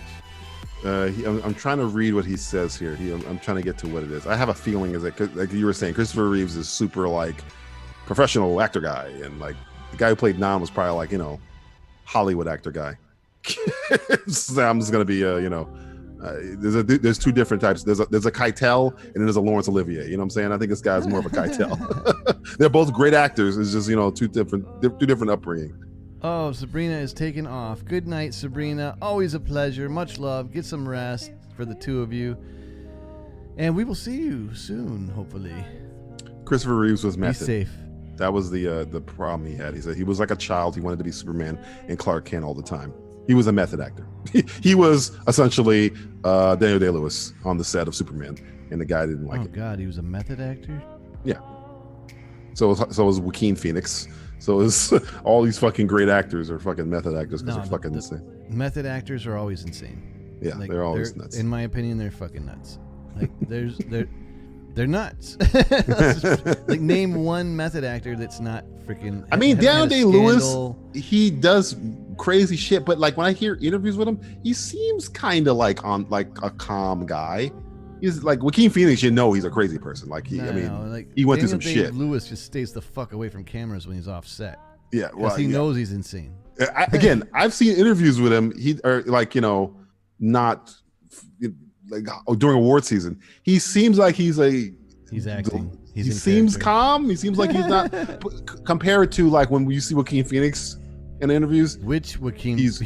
He seems like an insane person. Or Jared Leto, Christian Bale is another Christian method actor. Bale, Christian Bale's another one. You know, when you hear Christian Bale get interviewed, he always seems like or Tom Hardy. They always seem like they're 3 inches away from snapping. Yeah, like I'm watching this video where Tom Hardy's reading a children's book, and I'm just waiting for him to snap. I didn't know if it was a joke, because there's not a bone in Tom Hardy's body that does not seem intimidating to me.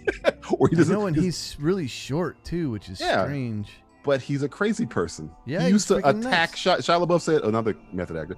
Shia LaBeouf said he attacked him on set of Lawless. They used to wrestle and shit all the time. Yeah, the two freaking maniacs on the set. They're fucking nuts. They're nutbags. Do it. He's like, do it. But those guys are really like Tom Hardy, fantastic actor. Daniel Day-Lewis, one of the greatest actors of all time. Method actors are great. Joaquin Phoenix, great actor. Christian Bale, fucking great actor. But they're crazy people. They're fucking insane, man. Yeah. It's an understatement, dude. I'm trying to think of a normal. I think the closest you're gonna get is probably. Do it remix. I think the closest you're gonna get is Christian Bale. He had a fucking hissy fit on Terminator Salvation, and that's the calmest you're gonna get. I don't know, man. Like, Christian Bale went that whole freaking time he was Batman. Every time he spoke, he was in an American accent. Yeah, that was another weird shit. Every single person thought that he was an American. Yep. Everybody did, including me, by the way. I remember I met Marlon Brando, method actor, but I remember that story that Idris Elba tells about how he got cast in The Wire, and he wanted to be Stringer Bell on The Wire. Stringer Bell is from Baltimore, Maryland, and Idris Elba is not. He's super British, and he came into the interview with David Simon, and he was doing an American accent. He told his agent not to tell David Simon he was British, because David Simon wanted everybody in the show to be like from the area, or at least from America. And they kept asking him questions, and he couldn't he couldn't keep up the lie, essentially. But because Idris Elba is Idris Elba, he was so fucking good, David Simon kept him as Stringer Bell. But he wasn't going to be cast because David Simon did not want non-American people as the cast. in the cast. I don't get it, man, because all our superheroes are like British. But this is back when The Wire came out. That was like before this whole MCU explosion. Well, ever since like Cavill became Superman, or I'm sorry, Bale became Batman, now every damn superhero is fucking British, dude. Like, they're Americans, or British people playing Americans playing a superhero. Hey man, the best Spider-Man I've ever seen on cinema is fucking British, so I don't give a fuck where they're from. You nail the character, you can be from Timbuktu. I don't give a damn where you're from. I don't care. I was always of the opinion, because I wasn't really huge on Benedict Cumberbatch's American accent, that I was like, well, Doctor Strange's place of origin isn't really necessary. He could have just he doesn't really have to be American. He could just be British, but I guess he decided to be American because one, the comic book is American, and hey, two, Swedish mom, what's up? He didn't want to sound like his Sherlock character, I'm assuming. Look, man, Cumberbatch has a strange British His voice is British, but it's like, yeah, you're right. It's like a saying he has a strange American voice isn't far off. So, his American voice is weird. It's like it's weird. But it's deep the same and weird. It's that deep. I don't believe strange. The power of belief. It's like really like it's kind of not, you don't know, nondescript, where he's like, oh, you look more like a Thanos. He's very all over the place, very mid-Atlantic. It's like a deep Cary Grant. Yeah. What are you? I'm from transatlantic. It's transatlantic strange. Dude, there was a time when everybody, British and American, spoke like that. Like, hey, what do you know? What do you say? What do you think? Transatlantic, because you're crossing the border, crossing the ocean so many times. You don't really have a place of origin, so you're kind of talking all over the place. That sounds like Barack Obama. Well, Barack Obama is more like Michelle and Malaya, and he always pauses, and he always has in his words when he talks, and he's very quick when he talks very quick. Yeah, transatlantic is like you're like the newsreel guy. News on the march. He's been very quick. The Nazis have stormed the beaches. That's the transatlantic accent right there. It's like, or Bane.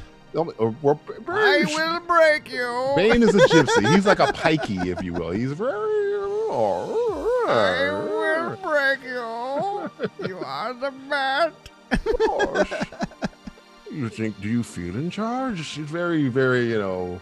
Do you feel in charge? Do you feel in charge? They took my balls in the pit.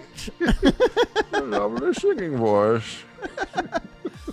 I love the air from these hoses. You came back to die with your city.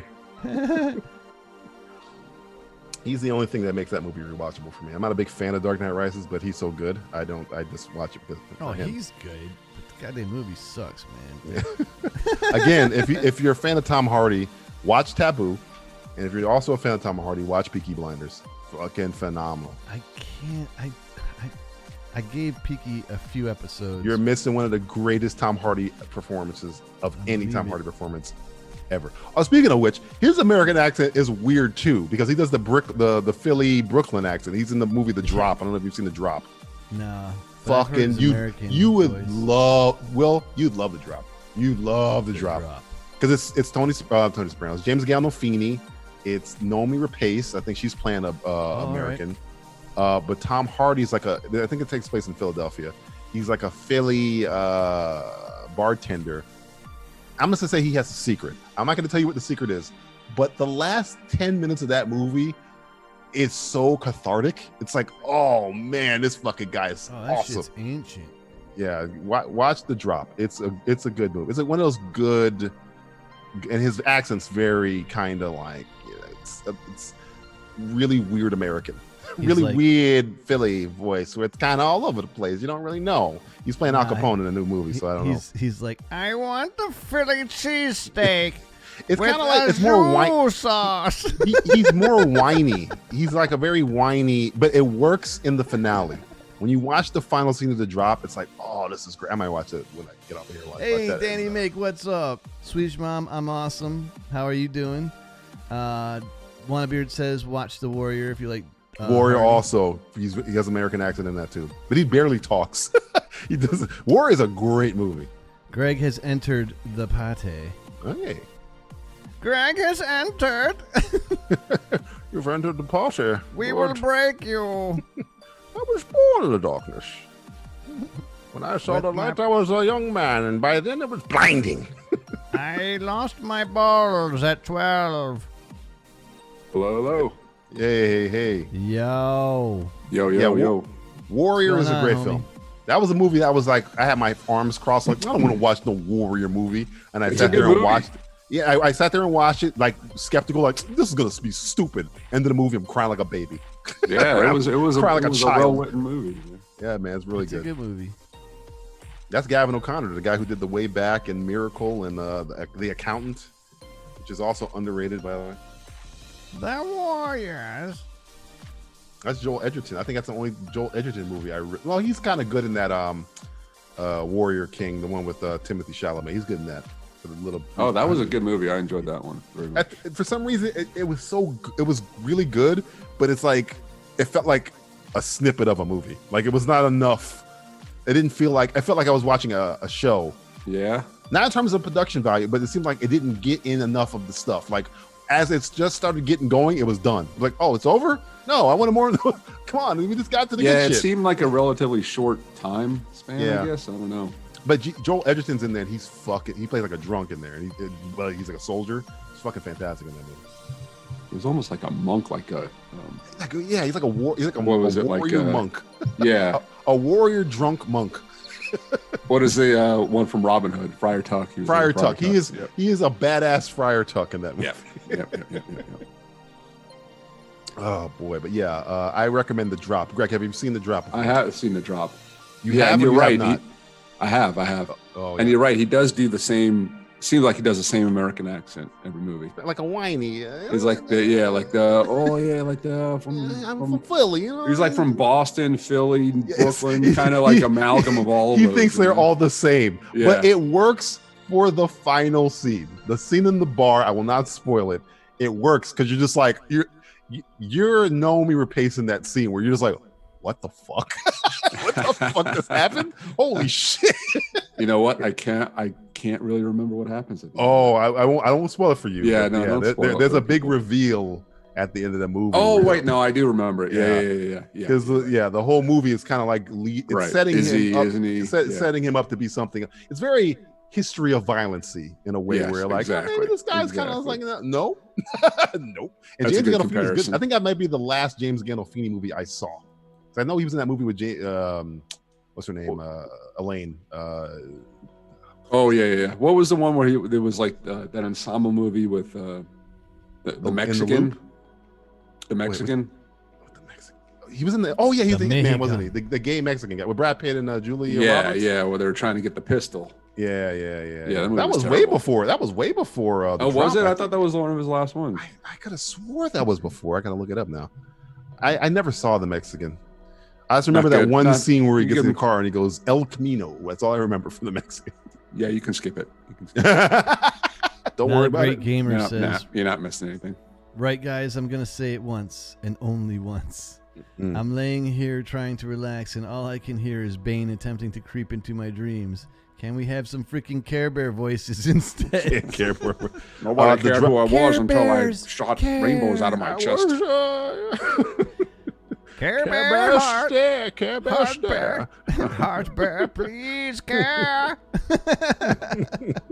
The Drop was 2014, and Mexican was 2001. So it's I think that was near the last one. The Drop was near. I know he did the Julia Louis-Dreyfus one, and then I think that was the last. Yeah, one that was it. That came out after he died. So yeah. Care Bears. Have you seen Justice League Dark Apocalypse, whatever the fuck it's called? I have not. Okay. You're gonna have to send me a link for that one. I might not, because it's not a good movie. No, okay. I fucking hated it. Oh, that sucks. Every inch of that movie. All right, well, I'll take it from you. You guys might like it. It's definitely not made for me. It's not one of my. If you like Batman v Superman and Justice League and The Last Jedi, you might like it. If you don't like those things, you kind of remember what these heroes stood for, and you might not like it. I was just 30 minutes in, I was ready to turn it off. I was like, this is fucking stupid. You sold Speaking it of for which, me. I'm totally gonna watch it now. Yeah, Since yesterday was May the 4th, did anybody watch last, what is it, Rise of the Skywalker on Disney? No. You watched it? I watched that movie I watched it and I once, fell asleep. Yeah, I will never watch it again. Yeah. It's enough times for me. I was like, I'll give it another shot. And man, it's just, No. I don't know. So Rey grabbing a spaceship at the Force or Ahsoka? I'm gonna go with Ahsoka. I'm going to go with The fact that they made him that powerful is kind of like, all right, now they're just overpowering the Jedi. Stuff, it's like, before when Star Luke, Killer did it first, non-canon, so why not? Well, Yeah, you what know, are you and talking like about? what? Starkiller is canon. Is he? Yeah. They named the base Starkiller's after him? Canon. Huh? The base. I thought is they canon. non-canon that video game. I'm pretty sure they non-canon that video game. Not I'm gonna as go to far as I know, I'm gonna go it's- canon or non-canon.com. Let me see. Which one is this? I'm Force pretty sure it's Unleashed. canon, dude. Force Like, Unleashed. I don't people think it's talk about canon it. anymore. I don't think it's canon. I mean, I don't think it's canon. people. It's almost like strike it from the record. Jury don't believe it. Don't listen to this. It's very hard to strike it from the record, but I don't know if it fits Or in the they're universe. stealing things from it because They he still, grabbed like- a Star Destroyer with the Force. Yeah, no, Right. they're cherry picking things. They're here and cherry there. picking. Like they named the base Star Killer base, but I don't think it's named after him. Wes, we put them up there just for you. Okay, according come to back to shirtless Star Harley. Wars website, as many have said in the answers already, Force Unleashed games are not canon. Before the Disney Right. acquisition, the games were part of the so-called C canon, meaning it was on par with the comics and the Legends shit. So it's Legends, not canon, Right. which is fine. I don't care because they introduced all the powers that we see in the game. They use in the season of Clone Wars anyway. So, I mean, everything that Darth Maul's doing in that previous episode is from fucking Force Unleashed. Dude, Maul was sick. I mean, if they can, guys like Maul can rip down, can do what he did in that episode. I don't want to spoil it if you haven't seen it. Yeah. Then why don't they do that stuff all the time? They're just like so overpowered, but they only do it like here and there. It's kind of I don't know. It wasn't like Luke Skywalker when we were watching those movies. The most they could do was choke somebody from 8 feet away. Right. I know, but like So- if you go into the lore and like what's going on, the Jedi don't allow that kind of use of the Force. Yeah, I know that. that's, I know that. But, That's why Ahsoka starts to use Force powers that she didn't previously use because Well, she's they don't not let him use. following the They rules. don't let him use things like the lightning and Yeah, they things don't that'll use harm Force people. But lightning. the fact they can pull ships out of the sky. Then I know, but even Yoda limits his abilities to do that. Like there's a discipline. I don't buy that. Mace Windu Well- spat in the face of all that shit because he's using Vapad, which is straight up dark side shit. Yeah, well, he's got a purple lightsaber because of that. That's what. From what I got out of the prequels in this new series, Mace Windu's a dick. Like he is a dick. He deserved everything he got. He is a total. Because okay, even if you well, look, he's a half dark side user, man. Like, dude, if you can even tell. look at the situation, even though I'm not a fan of Revenge of the Sith, but if you look at the situation, he's literally going to kill an unarmed prisoner of war. Anakin tells him, "We're not even supposed to do this. We're not supposed to do this." And yeah, Mace but Windu's like, Anakin "Fuck had it." just done it, man. So like that's coming. But just because he has done it doesn't mean he's not wrong. We're not supposed. If anybody would know we're not supposed to do it, Anakin would know. So Anakin's telling him, "You're not supposed to do this," and Mace is like, "Man, fuck that." And that's so I'm like, even at that point, you're a dick. I'm to the opinion that the Jedi were flawed by then. They Big were, time. They were messed up. They didn't have a real Hubris. grasp of what they were anymore. Hubris. They were thought they too were much untouchable. government. They Yeah. thought that this is why I think because somebody was asking me who watched the show, they were like, "Why didn't Ahsoka say?" And Rex even asked her, "Why didn't you tell everybody about Anakin?" And if you remember, they railroaded Ahsoka. And I don't think she wanted that same shit to happen to Anakin on the words of a Sith Lord. So she just kept it to herself. That's why she didn't say, "Oh, Darth Maul told me that Anakin was going to be the apprentice." She didn't say all that shit because she's like, "I don't trust none of y'all motherfuckers, especially you, Samuel Jackson. You're a dick." I agree with that sentiment if it got more wide open, but I think it's just more simple that she didn't believe it herself. Like so She didn't believe it think herself, was but real. it'd have been pragmatic to be like, "Well, this is what Darth Maul told me. Maybe we should keep an eye on keeping Anakin away from whatever in case he's half right and the Palpatine needs to kill him. Just anything. She doesn't say anything, and I think it's because she don't trust him. Even when Yoda stays on the phone call, he's like, "What's up?" And she's like, "No, I don't trust y'all, motherfuckers. I'll deal with this shit myself because y'all are not trustworthy. I was innocent as fuck, and y'all didn't even apologize to me. Y'all didn't say shit to me. Y'all didn't give me nothing, dude." Dude, in my opinion, what's going on is like the Jedi and the Sith fighting each other is a violation of the laws of the Forces in general. So like the Force got pissed off when Plagueis started fucking with midichlorians and all that shit, and it created Anakin to kill them both, to destroy the Sith and the Jedi, and he did. Oh, you're getting into the weeds, man. I like not a great gamer's idea there. Why didn't Palpatine just start a battery recharging service? I just listened to a seriously long Filoni interview. It was really fucking awesome, and he's like, you got to think deep to even get into this shit. He's like, I like what the fans do when they start doing theory videos, but he's like, I'll tell you what I think is the deep down dark secrets of these things, but I'd rather you guys say it to yourselves and I'll keep it to myself. Sometimes he'll let some shit slip, like the blue lightsaber thing, but he's got a huge fucking repertoire of deep thinking in his wheelhouse there. Have you guys watched the Mandalorian making of? I haven't. They released how many episodes did they release yet? 2? I'm not even sure yet. I haven't checked it out. I'm interested to know how you got what you guys. So I didn't know Rick and Morty was out, so I'm gonna have to watch that. I might watch the Dragon game if I haven't seen it, and I'll probably watch the Mandalorian, the dinner for 5 version of the Mandalorian, because that's essentially what it is. It's a show Favreau used to have on I think it was IFC, and it was this dinner. It's called Dinner for 5, and he used to have all these actors sitting around the table, and this looks like it's the exact same shit.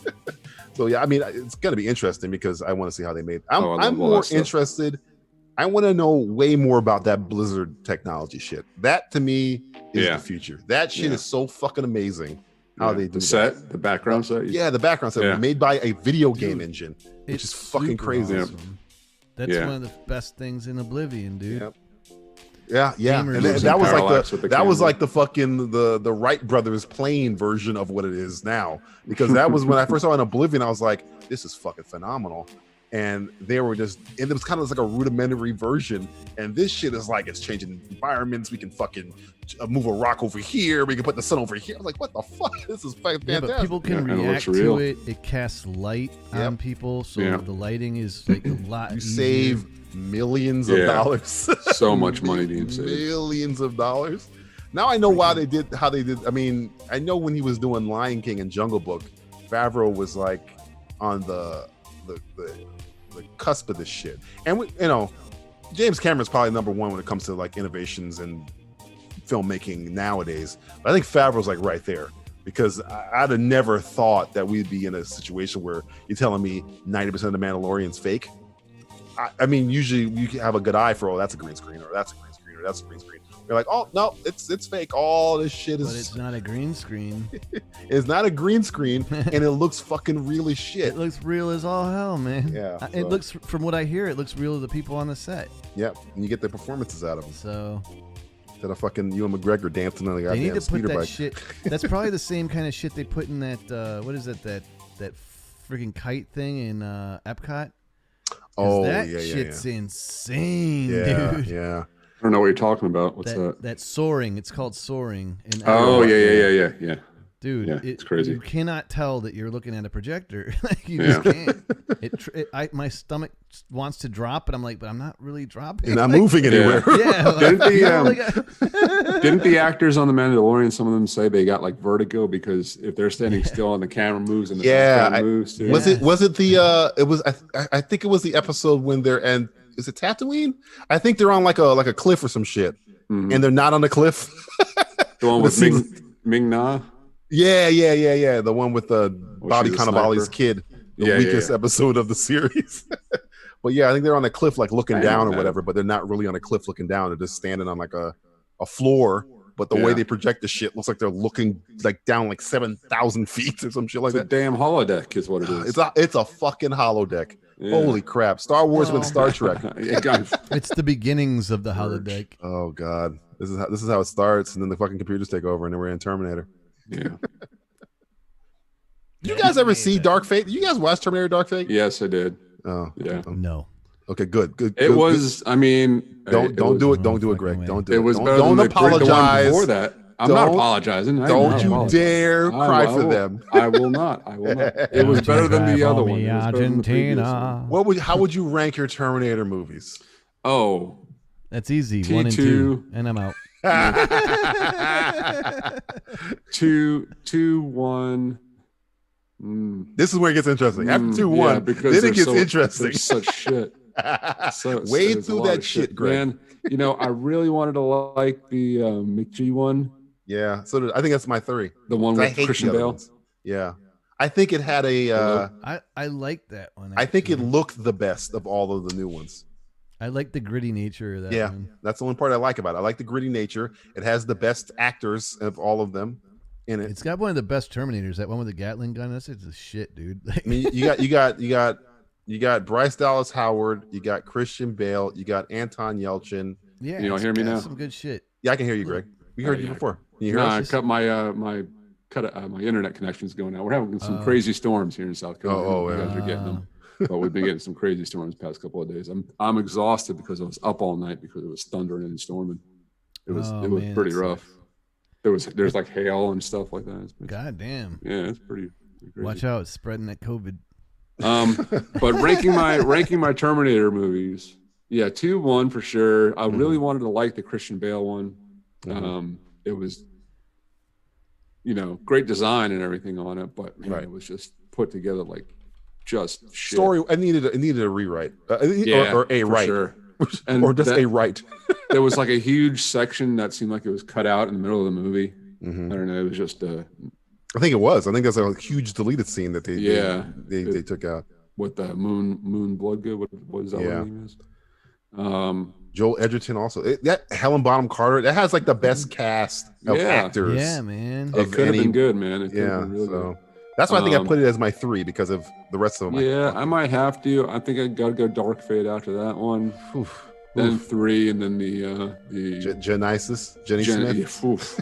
Oh, dude, Jenny Smith. You're not a fan of Jenny Smith? That was a steamer. That one. Man. That number 3 and that one are like tied for moronic C's. I didn't hate 3, but 3 erases 2. Yeah. While Dark Fate pisses on and then erases 2. That's why I don't like the Dark Fate as much, because 3 erases 2, but it does it in a cool way. Where remember we said that there's no fate but what we make. We were joking. There is nothing but fate, and there is no fate, and it's all logical, and there's a bunker, and it's all for the ending.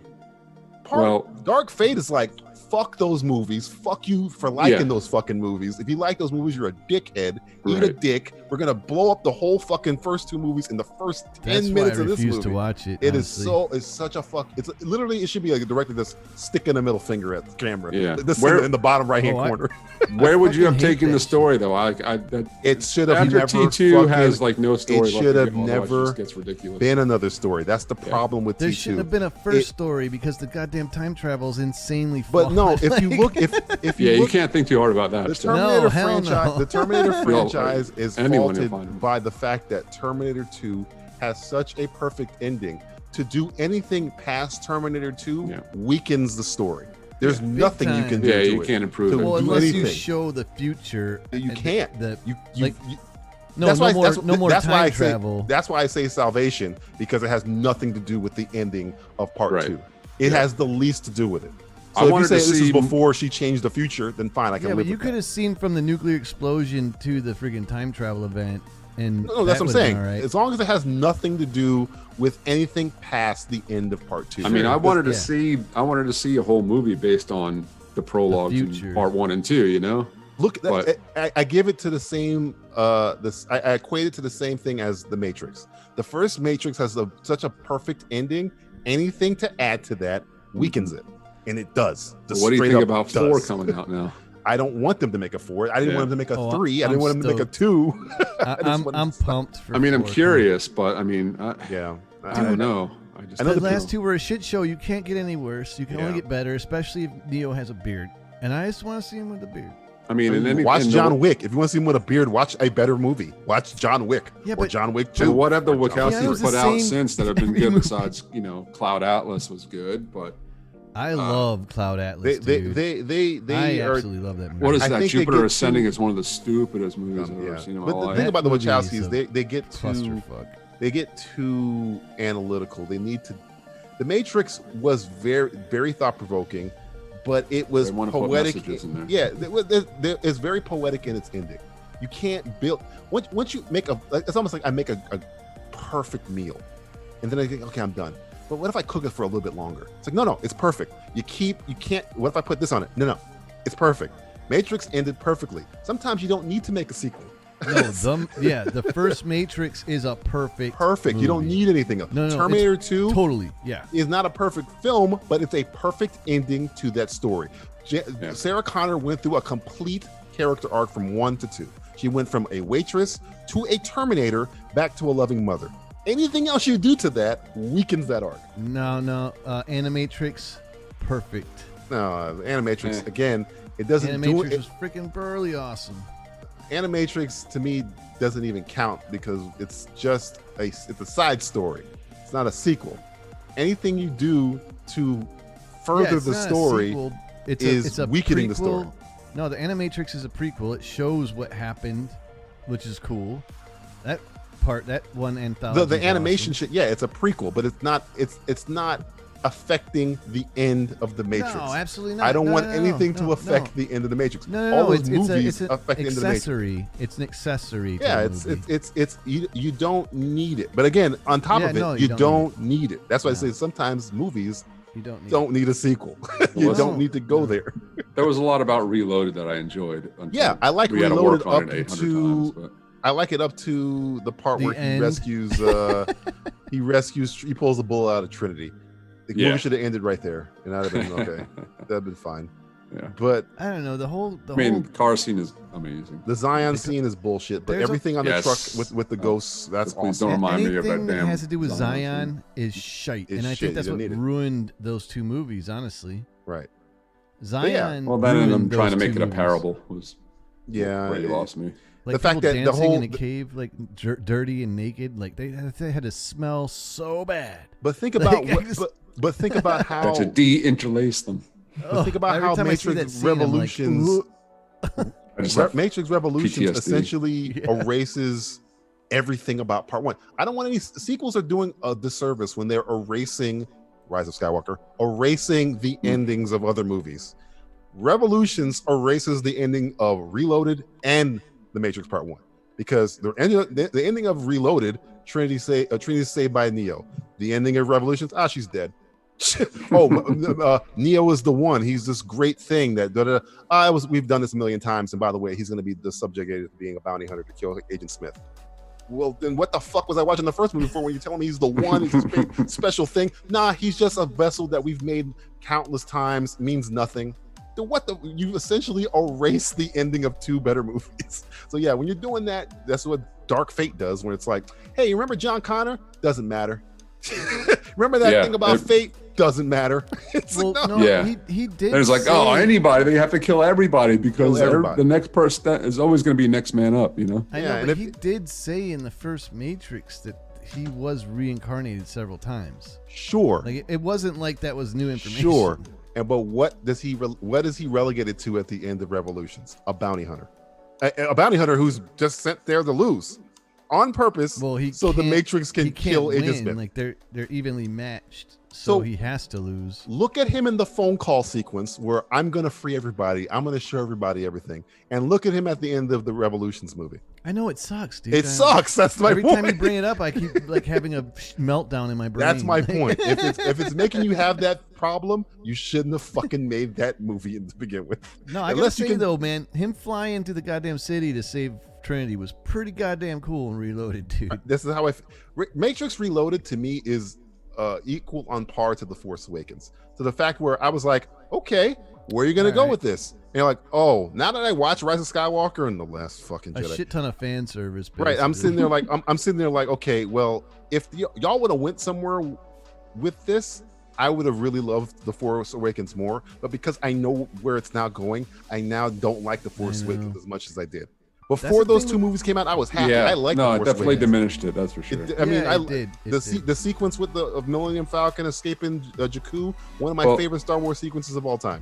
You know, but they made the ship like the ship is crashing into things left and right. And Sure, made it but like I mean, it was like, you know, Wile E. Coyote. I don't mind that because they're not pilots. They don't know how to fly the fucking Millennium but the Falcon. ship is not supposed to be indestructible, you know? Well, I mean, it's got its deflector shields on, dude. Don't think too deep into it. Again, compared to if you're gonna go with that, compared to destroying a character, I'll take a fucking Millennium Falcon, bash it into a wall any day of the week over destroying an ending, destroying a character, fundamentally not understanding or caring about what the messages that were played before. It's just like, I don't know, like Rianne Johnson. Oh yeah, I'm not gonna call him by name because I know people love that fucking movie because, you know, that's why I think people will like the Justice League Dark movie that just came out, because it's very like, hey, you like Superman, huh?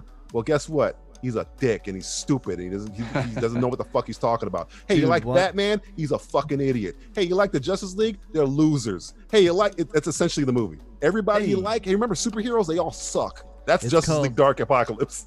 It's called, hey, Wannabeard says, I like the part when the pirate comes into the film and beats everyone. That's a good one. That's Pirates of the Caribbean. Pirates of the Caribbean, a fantastic movie. What's up, Jelly Duck? How you doing, man? He's like, Konnichiwa.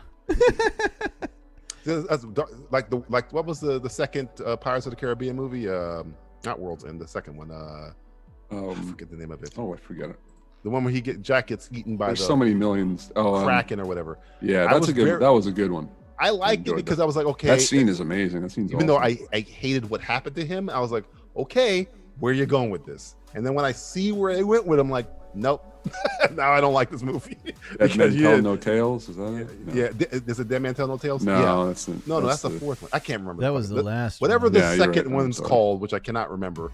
I didn't hate it. Dead Man's Chest. Dead Man's Chest. Yeah, that's it. Yeah. It was good up until the ending for me, but again, at the time I was like, okay, let me see where you're going with this. And I saw World's End, and I was like, oh, you didn't know where you're going with this. So that movie is now diminished. Sometimes if you can't rise above the material, you shouldn't do the sequel. You better take your time. See, look at George Miller. George Miller's fantastic, okay? Because look, he's like, look, I'm going to make 4 Mad Max movies. They're going to be related, but they're not going to be related at all. And each movie can be watched by themselves. They don't hurt any other fucking film. They just stand by their own, and I take my time. I don't fucking rush out a fucking Mad Max. Yeah, I don't rush out a Mad Max movie. I'll wait 35 years and I'll make the best action movie you've ever fucking seen, and I'm 80 fucking years old. Yeah, that's why I like George Miller. He ain't one of these, you know. You show me Michael Bay, I'll show you George Miller, because Michael Bay will just blow shit up. George Miller will blow shit up, and you'll feel it, and you'll fucking like understand why that person's dead. You know, oh, that makes sense. They'll do it in an incredibly cinematic way. And it's like, oh, this is part of the story. He doesn't waste shit. It's not access. It's fucking like a world. You buy into it. That's why I like George Miller. He doesn't. Since we're talking about sequels, you know what was on the other day? What movie? Predator 2. You know what's funny? Yes. I don't hate Predator 2. I love it. Who? I don't hate. I love it. I don't love it. Great movie, I prefer Predators because of the concept. Oh, I like no. They're totally different movies. No. Yeah, they're completely different. They're completely different. I like the concept of Predators because of the, you know what? How do we make Scorpio? He's ready. Yeah, but you just one like is that the shit. jungle and the other one's the urban jungle. I love the juxtaposition of the two. I just like the fact that they use in Predators we're gonna take them from Earth to our place, which is they should have buried it in the trailer. They showed it in the fucking trailer, but. What I loved about Predator 2 was the fact that they brought in like the secret government organization, Gary Busey intrigue, and him, and it was like the bears. Oh my! Oh my! Oh my! So good. A fucking alien. Fucking fantastic. One cop, one city. I did like that organization. I there's a lot of stuff. I like Bill Paxton's fantastic in that fucking movie. Yeah, because he's crazy. But I mean, I love, like, you know, them trying to figure out what's going on, who's killing who, and, you know, having to That band movie together is with King Willie. uber and all. violent. More That movie is explosions. Yes. uber violent. by the That's way. another thing that I love about it. It's more violent than Predator. It's way more violent Oh than yeah. Predator. Oh yeah. Oh yeah. They took it up a notch. They took it up a notch. I mean, they're all those skinned bodies and. Poor How did you feel Danny about Boy. how did you feel about the Predator? Voodoo and pot smoking ninjas. How'd you feel about the Predator, The Greg? Predator. Huh? Oh, How'd you feel about that? You I add an mean, article and it destroys an entire franchise. Oh, it's just. Will, have you ever seen The Predator, Will? Yes, I've unfortunately seen it. I mean, words. I mean, listen. Everybody was so. I may have seen Everybody it was with so Greg. pumped up. I was so pumped for Shane Black. Everybody was. Nice All guys, right, man. Nice guys. I was like, all right. I mean, Iron Man 3 sucked, but whatever. Just Yeah. give me Okay. something. Lethal Weapon. Oh, He kiss, kiss, bang, bang. He was hit or only miss. on the Predator because he was there to help write. Right. But just shit. Just what can? Well, we'll just make a bigger Predator. It's like, all right, you did that in the last two. You heard the rumor that that Predator was supposed to have DNA of Dutch. That's the stupidest thing I ever heard. Yeah, I What? Yeah. I don't know if it's true, but that was one of the rumors that was. And there going was around. the thing where they were going to have Ellen Ripley's tank in there. All right, Or Misfits. something related to Ellen Ripley in the Really? in the final scene. The one where they had the Predator killer costume thing. That's why I didn't. The one thing I liked about Predators is that the Lawrence Fishburne character was supposed to be Danny Glover. They originally wanted it to be Danny Glover's character from Predator 2. And I was like, That would have been stupid too. well, it would have made sense. At least they would have connected. Where it's like, what happened to him after that? He got fucking captured and brought over to whatchamacallit, to the preserve. But they did that didn't happen in 2. They let him go. Yeah. Hang on a second. I want to see what this opening is for that goddamn movie. Which one? That's it. We Predators? went to the jungle Predator? this time, and we saw the Predator.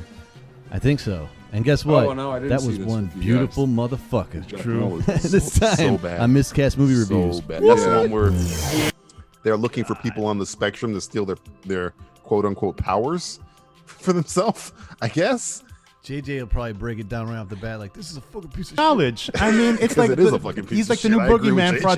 autistic kids. Is pretty much what I got out of this JJ movie. said he wanted to inject He politics said he's into the show. the new I said, no, boogeyman thank for you. autistic kids. Oh man, it is bad. Timothy Chalamet. It's not Timothy Chalamet. What's his name? Jacob Tremblay. I was gonna Yeah. Of Good Boys, did you guys? What see the Good Boys? what the fuck?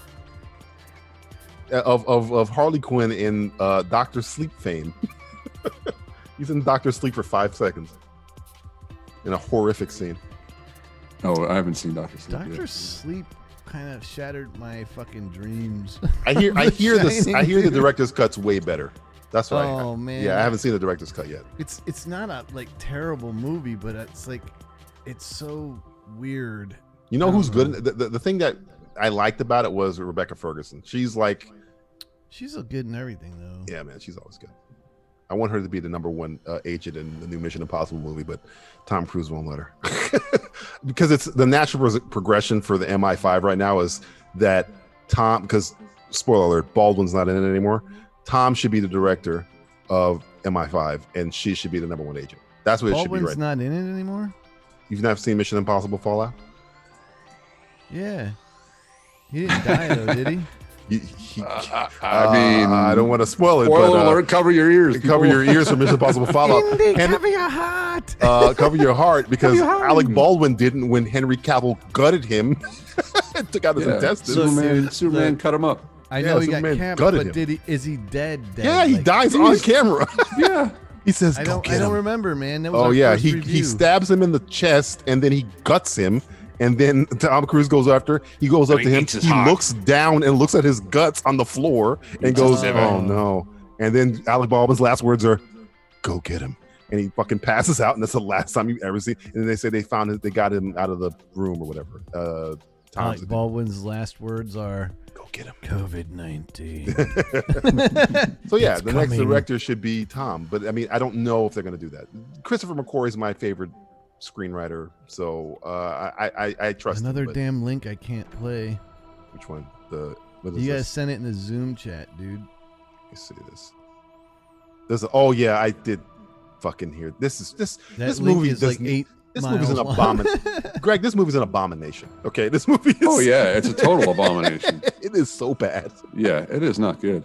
All right, I mean, Will, I'm putting it in. They were Justin and Thanks, Matt man. were gonna trick me, and because I've been wanting to do a Predator commentary forever, and they were gonna say we're gonna do a Predator commentary let's and do play it. this movie, and I was like, no.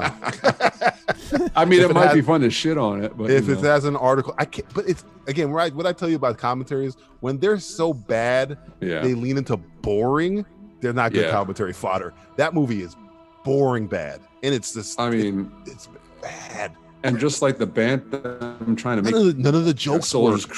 Yeah, Is none there of the a jokes funny- land. Is there any funny jokes in that fucking movie? No. I mean, He's got Thomas jokes. James pretending to have a stutter, and Oh god. I mean, it's just like forced comedy. It was, so bad. yeah.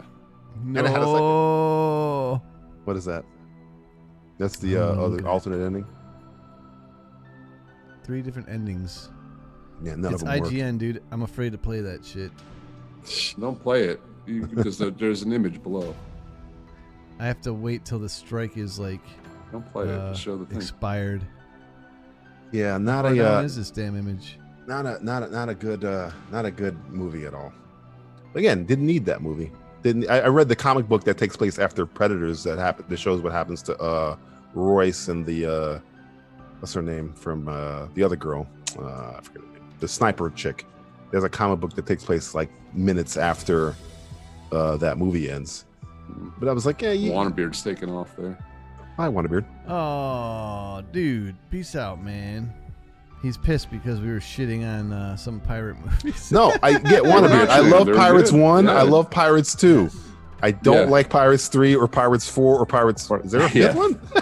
Yeah. I love Master and Commander. That's a great movie. Master Commander is amazing.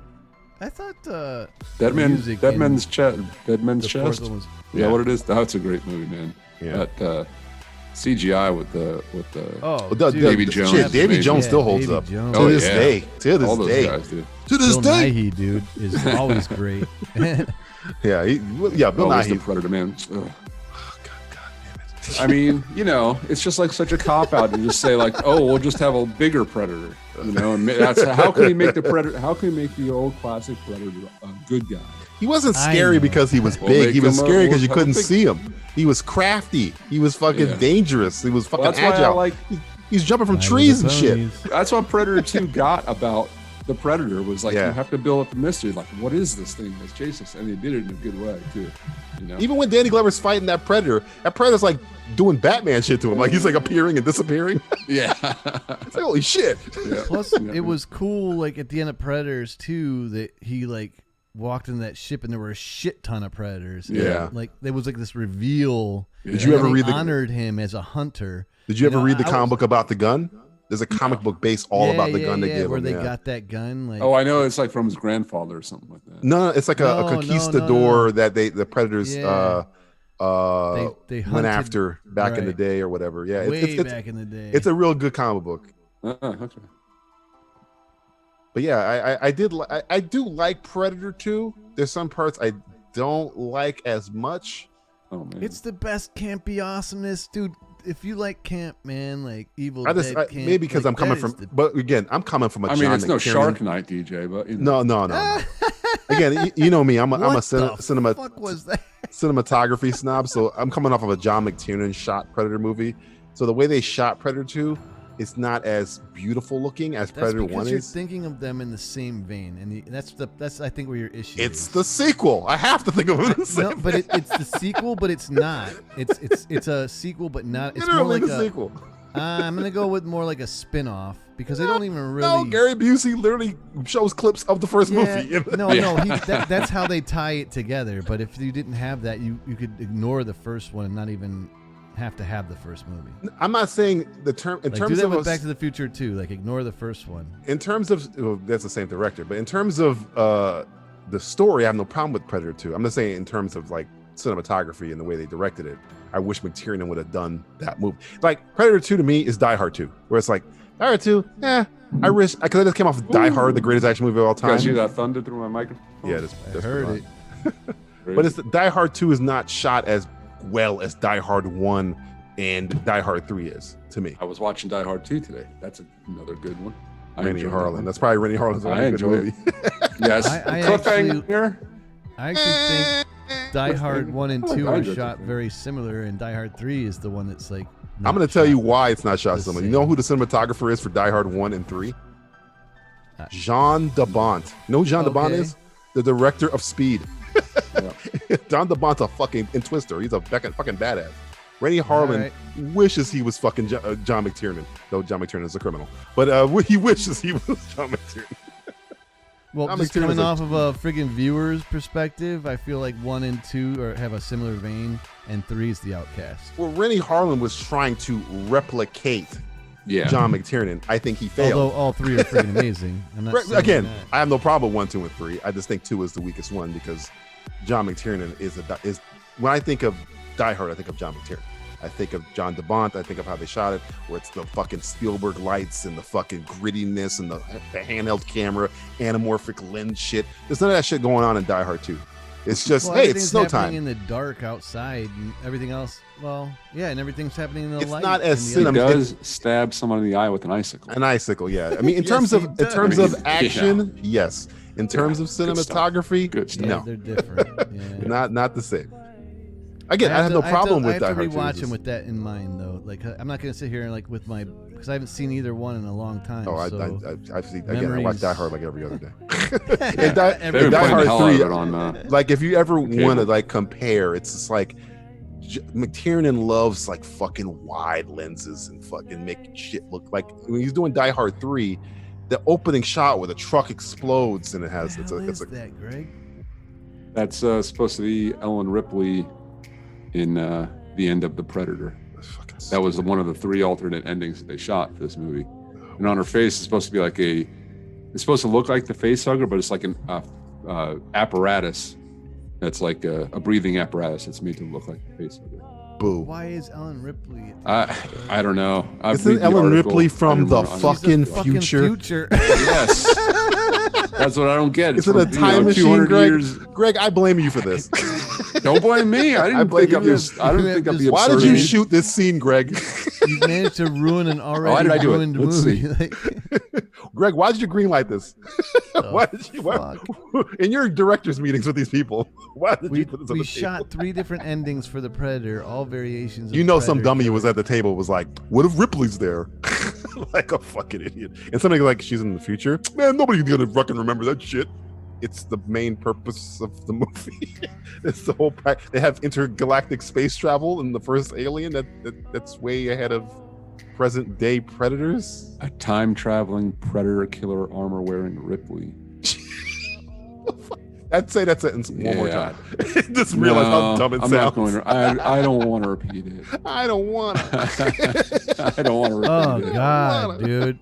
I So feel dumb. dumber for reading it. That is dumb. So, all right. So going back to because I wasn't on when you guys were talking about it, since we're talking about the sequels and Bright 2. Oh God. Do you think Bright. Louis Leterrier is going to try and take some of that Henson sensibilities and inject into Bright? Because God, I it hope is so. Bright. It's a fantasy world. I mean, to coexisting with the real world. So is it Trank that did the first movie? Who did the first movie? Trank. What? Who directed the first movie? Oh, it's David Ayer, right? David Ayer, right? Yeah. To his credit, the makeup on Joel Edgerton's good. It's very good. Yeah, and I had no problem with like the it helped and even the concept, but it was just not as well. And even in Suicide Squad, my problem with Killer Croc wasn't the face makeup; it was the fact that he was my height. He should Killer Croc get nominated for one. An It Oscar? won for makeup. I mean, won an it was Oscar good for makeup. makeup. Won a fucking Oscar. I don't know about that. But, Suicide Squad won an look at me. It won an Oscar. Is it an Oscar? I think it beat out Guardians of the Galaxy or some shit. It beat out something like really important. That should. I remember. I'll never forget. Leading up to Suicide Squad at work, DJ was like so pumped for it. I was so happy. And I remember walking out just broken. And then just not. Then it was just silent. I think Greg saw my face and it just looked like I looked like I lost my dog. I was like, oh, sorry, man. I know you're looking forward to that one. I remember watching it and just walking back like, no, not like this. Speaking of the Matrix, I was like the chick in the Matrix, not like this, not like this. Yeah. For me, it was Jared Leto. Like who shot down the helicopter? I still don't know who shot down that. friggin' helicopter. Who cares? Yeah. Such a bad movie. So bad. Terrence Malick shot it down. God damn it. I might talk about snobby things, but there's one snobby thing that you guys can understand. That may be the worst edited movie I've ever seen in my life. Whoever edited that movie, which I think is a trailer company, it's a train wreck. That movie. Man. Oh my God. Man, it is. There's an actual like a YouTube video, but from an editing professor. Breaking down how bad the editing is of that movie, and like pointing at examples like, but isn't that one of the studio interference examples as well? That's what Ayer says. They kicked them out of the room or whatnot. Yeah. Dude, every time that happens, the movie turns to shit. And too much merchandise on the line. It beat. That they'd be like, okay, every time we do that, we fuck our own profit margin. So why don't we stop doing that? And they don't. They keep doing it. Suicide Squad beat out Star Trek Beyond in a movie called A Man Called Ove, which I think is a European. Ove, yeah. Never heard of it. It's based on a book. Dude, Star Trek painted faces are always the best. Yeah. I like that Sophie movie Patel's. was not good either. Nah, I mean, I own it. I just, I like the Sophia Patel character. We're never going to see her again, but that character is really cool. The first Star Trek, I really enjoyed the reboot. I love 2009. I'm an apologist for Into Darkness. I can get down with it, Into Darkness. Yeah, I love that movie. There's parts in that movie where I'm just like, the third one, man, when they blew up the Enterprise, I was like, this is bullshit. They keep blowing the fucking Enterprise up. There's I can't. That's when they're out of ideas. Yeah. You gotta earn it. You gotta earn it. Think about the three movies though. Think about the three Star Trek Kelvin timeline movies. The Enterprise is active in only one of them. In Into Darkness, it does nothing. It gets shot out by RoboCop. He blows up the fucking ship. Yep. And then the third one, it literally explodes. It literally gets disintegrated. And I think the Kelvin timeline is also Picard. Say what? If I'm correct. Oh yeah, they make. Okay, Picard is in the Kelvin timeline. No, the way it works is I've seen the Picard show. This is how it works. The actual act of the actual act of the Romulan planet being enveloped by the supernova is every timeline. Where the Kelvin timeline becomes the Kelvin timeline is when Captain Kirk's father dies on the Kelvin instead of in Iowa from a heart attack. That's the difference between Picard. Wait, so Romulus gets destroyed. In every timeline, Romulus gets destroyed. But I the Kelvin swore, like, Greg, do your magic. I'm telling. That's why they call it the Kelvin timeline, because the ship that Captain Kirk's dad dies on is the Kelvin. Yeah. When the other ship comes back in time, and the Eric fucking Bana's Nero. Hello, Nero. I'm Nero. that guy. He comes and blows up. He kills Captain Kirk's father on the ship. Captain Kirk's father never died on a ship. He died. He in shot Iowa. a lens flare at Thor. In events from the Kelvin timeline impacted Picard, but if you look at that movie, the destruction of Romulus was in the Prime timeline. It is what enabled the literally what I just told you. jump to happen. Right. Yeah, that's what you literally said. what I just told you. That's what you said. You But said it, man. You must have read that article, They make DJ. hints to it because remember they try to purposely make hints to it because Orky or Kurtzman or whatever, he makes that show and he made the Kelvin timeline. Yeah, Star Trek. Kurtzman, man. Everybody hates So that. he's gonna nod to his own shit. But the way they describe it, which I thought was a brilliant way, is that at this point, when Chris Hemsworth dies, is a completely different. It made a ripple. They say it in 2009. You've made a ripple in time where our paths are kind of the same, but they're slightly different. That's why in Into Darkness, it's Kirk to the Spock, but they're on the same path, but a different manner of it, which I thought was interesting. But yeah, Picard is which is not a good show, by the way. I've only seen the first two episodes, so I don't. You can stop. You don't have to. We lost the whole chat. Our geekness just alienated everybody. We're talking about They come to Movie Madness Talk Tuesday and then get upset that we're talking about movies. What should we talk about then? What do you want to talk about? Tom Cruise is going to shoot a movie in space. Tom Cruise. We just talked about space. We can't talk about space anymore. But Tom Cruise is trying to go to space with Elon Musk, who's selling all of his possessions and will own no house. If you told me that Tom Cruise was going to live forever, I'd believe you. And if you told me that Tom Cruise was going to die making a movie, I'd believe you. What if I told you that Elon Musk got addicted to the marijuana by Joe Rogan and is selling all of his property? I would believe you. And he named his kid like X9. He was saying that. He was joking around like X9. Oh, Jesus. Isn't his girlfriend named like Grimes or some shit? Yeah, she's like a singer or something. Oh, she's a singer? Because I never heard of this person. I never heard of her. I thought it was a guy. I don't follow that stuff. So. He sent out some pretty dangerous tweets the other day, man. Oh, yeah. I lost a lot of respect for him. Yeah, because he's trying to save his profit margin. I know, but like, dude. You know, a lot of people telling you to go back to people work. Listen people who to are that losing dude. money as a business. People listen to him, man. He's New Mutants are going straight to VOD. Oh, good. Yeah, let's see how this gets delayed. They're going to delay VOD. Somehow that movie is snake bit. Oh wait, no. Amazon removes. Amazon's going to shut down briefly available for pre-order. The day they release the movie, Amazon Prime is going to have like a problem and shut down. Like, well, apparently it was up. Yeah, it was up on Prime for like $26 for pre-order, and then it got taken down. Excuse me, gents. So that's a good story. I must go relieve myself. Yeah. Good The only thing stories. the only thing I do give a shit about that movie is that again, I'm an Anna Taylor-Joy fan. That character that she's playing is awesome. I hope she makes a jump from that to MCU, but I'm just interested to see a different take on a comic book movie, a horror comic book movie. I'm like, all right, you got my curiosity. Yeah, they probably Now you have my attention. They probably re-edited that movie like 17,000 times. Well, then didn't the director come out and say like, nope, that's not the case? I mean, it could be total BS. Yeah, right. The movie was supposed to come out 5 years ago, wasn't it? Yeah. Literally 5 years ago. Maisie Williams was actually 14 at the time. Or sorry, I think it's been delayed 5 times. I think that's what it was. Yeah. Delayed 5 times. Yeah. Jesus Christ. But yeah, I don't know about I want to see it because I want to see Magic, because Magic is awesome. But I want to see Maisie Williams turn into a werewolf or whatever. That character, it could be anybody. I hate that character.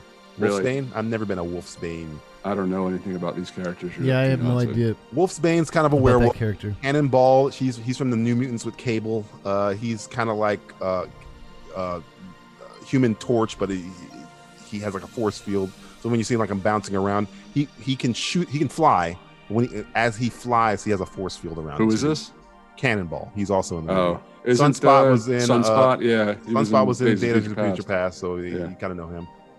The one of the other people, her power is controlling. She's almost like Freddy Krueger, apparently.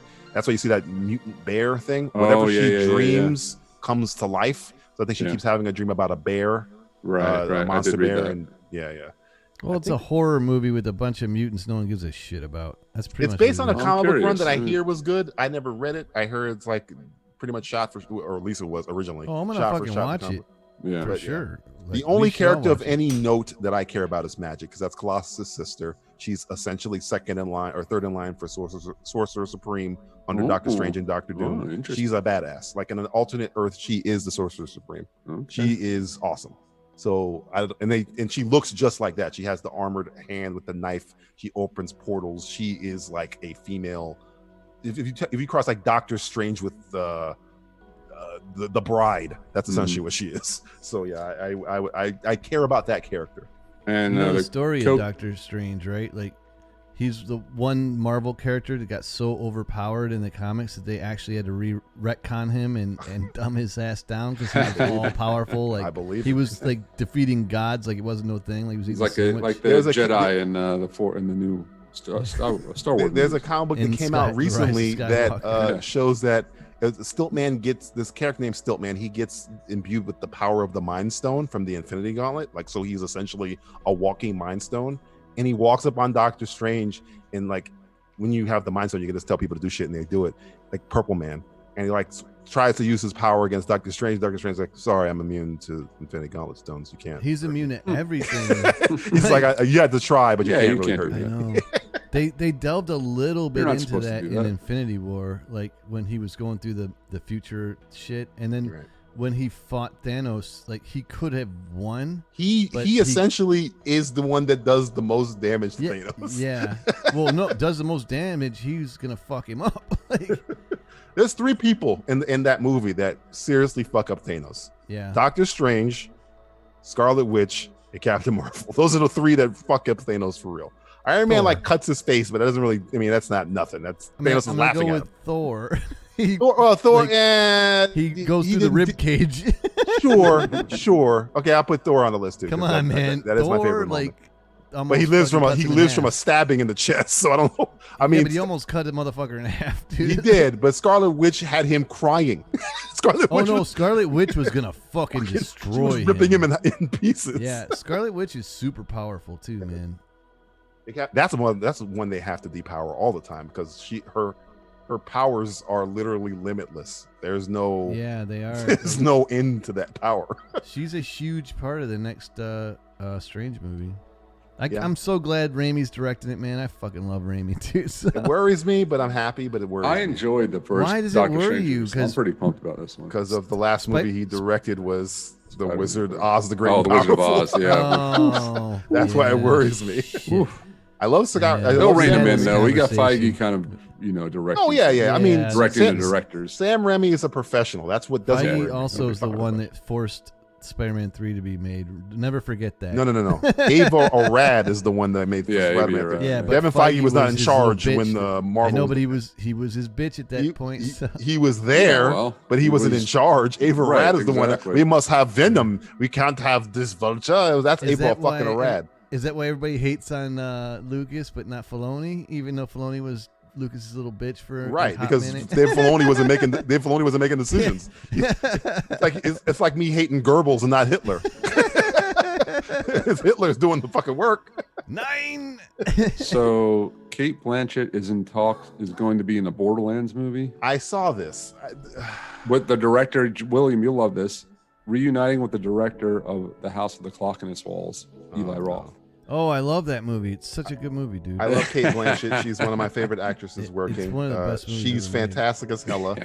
I played one of the Borderland games. I think I'm gonna go in cold. Played one for like 5 minutes, I think. I played the Telltale game, so I know that story. I don't know how close that is to There's the rest a Telltale Borderlands game. Oh yeah, that's the only one I've ever played.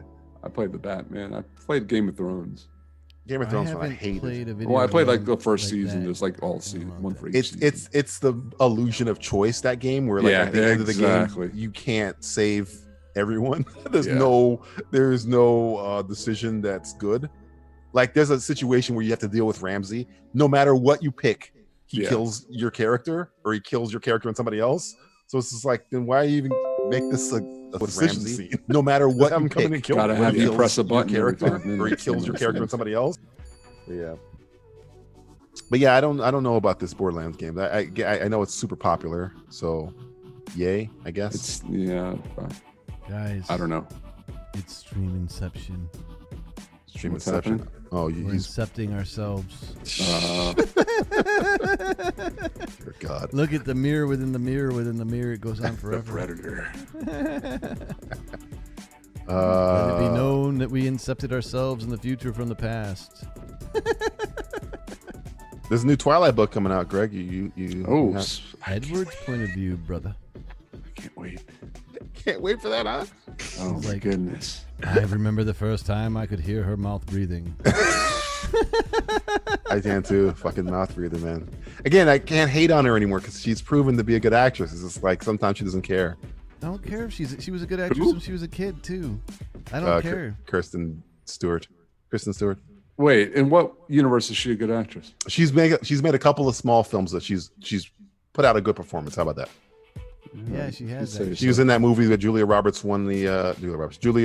Moore won the Oscar. What's it called? I Am Still Alice, I think it is. She's good in that. She was good in The Road. The Kurt Vonnegut movie with Garrett Hedlund. She was good in Panic Room when she was 10. I mean, she didn't really have to carry that movie, you know. She just sat there like.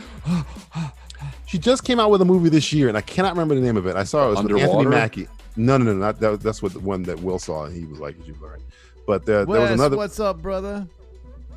Kristen Stewart. So in Underwater, what's his face calls her a little pixie with tiny tit, little flat-chested pixie. TJ Miller says that. I guarantee it was TJ Miller. Yeah. He calls her. He's like, "Thank God for you, you little flat-chested pixie." TJ, I didn't even know he was in that movie. Yeah, that's the last movie he did before he got canceled. What's up, Wes? How you doing? Before his canceling came out. Hey, Wes. How you guys doing? Wes, what's going on, buddy? Pretty good. I have my Mexican. Nice. I was forced to make frozen taquitos, so it was really depressing kind of Cinco de Mayo. Still a Cinco de Mayo food. I guess so. It was all I had. Because I literally so I tried to order food off of a delivery service, from 3 different restaurants. First one went through, and then it just said we received your order and confirmed it with the restaurant. And then it just stayed like that for like half an hour. So I was like, what the hell's going on here? So I did a little more research, and the restaurant's closed. So I was like, why is it saying that it's open on your app? So that happened twice. Oh God. Yeah. That's what I was afraid of happening with the first restaurant that we were trying to order from. Like we could order online, but when you called the place, the phone number just didn't work. Like it didn't go to any number. So I called the third restaurant, and there was they put me on hold, and I sat on hold for 20 minutes. I was like, really? What am I doing? I'm done. I'm done. It's 7:00 by now. I got to eat something. I'm out, yo. She looks like she has bigger boobs in that picture, man. Yeah, the movie's called Seberg. She's very good in that movie. But there's Who's that? 5 people. Kristen Stewart. How much screen time is with her mouth open? A lot, but she plays a real character during the Black Panther era. It's a true story. She's good in it. Again, I think she's really beholden on her directors and writers. If you give her something, she can be good at it, but she just, She's been acting her whole life, so I get it. She's got the talent because it's ingrained in her. Because we've already proven Robert Pattinson's a fucking good actor. Yeah, he's a good actor, man. I can't wait for that shit, by the way. You're talking about Batman? Or you're talking about Tenet. Tenet. Yeah. That's yes, your Batman precursor. Actually. Both actually. But what do we think about Denzel Washington's kid as an actor? He's good sometimes. Sometimes I catch him oh wow, that's your daddy. He got some skill.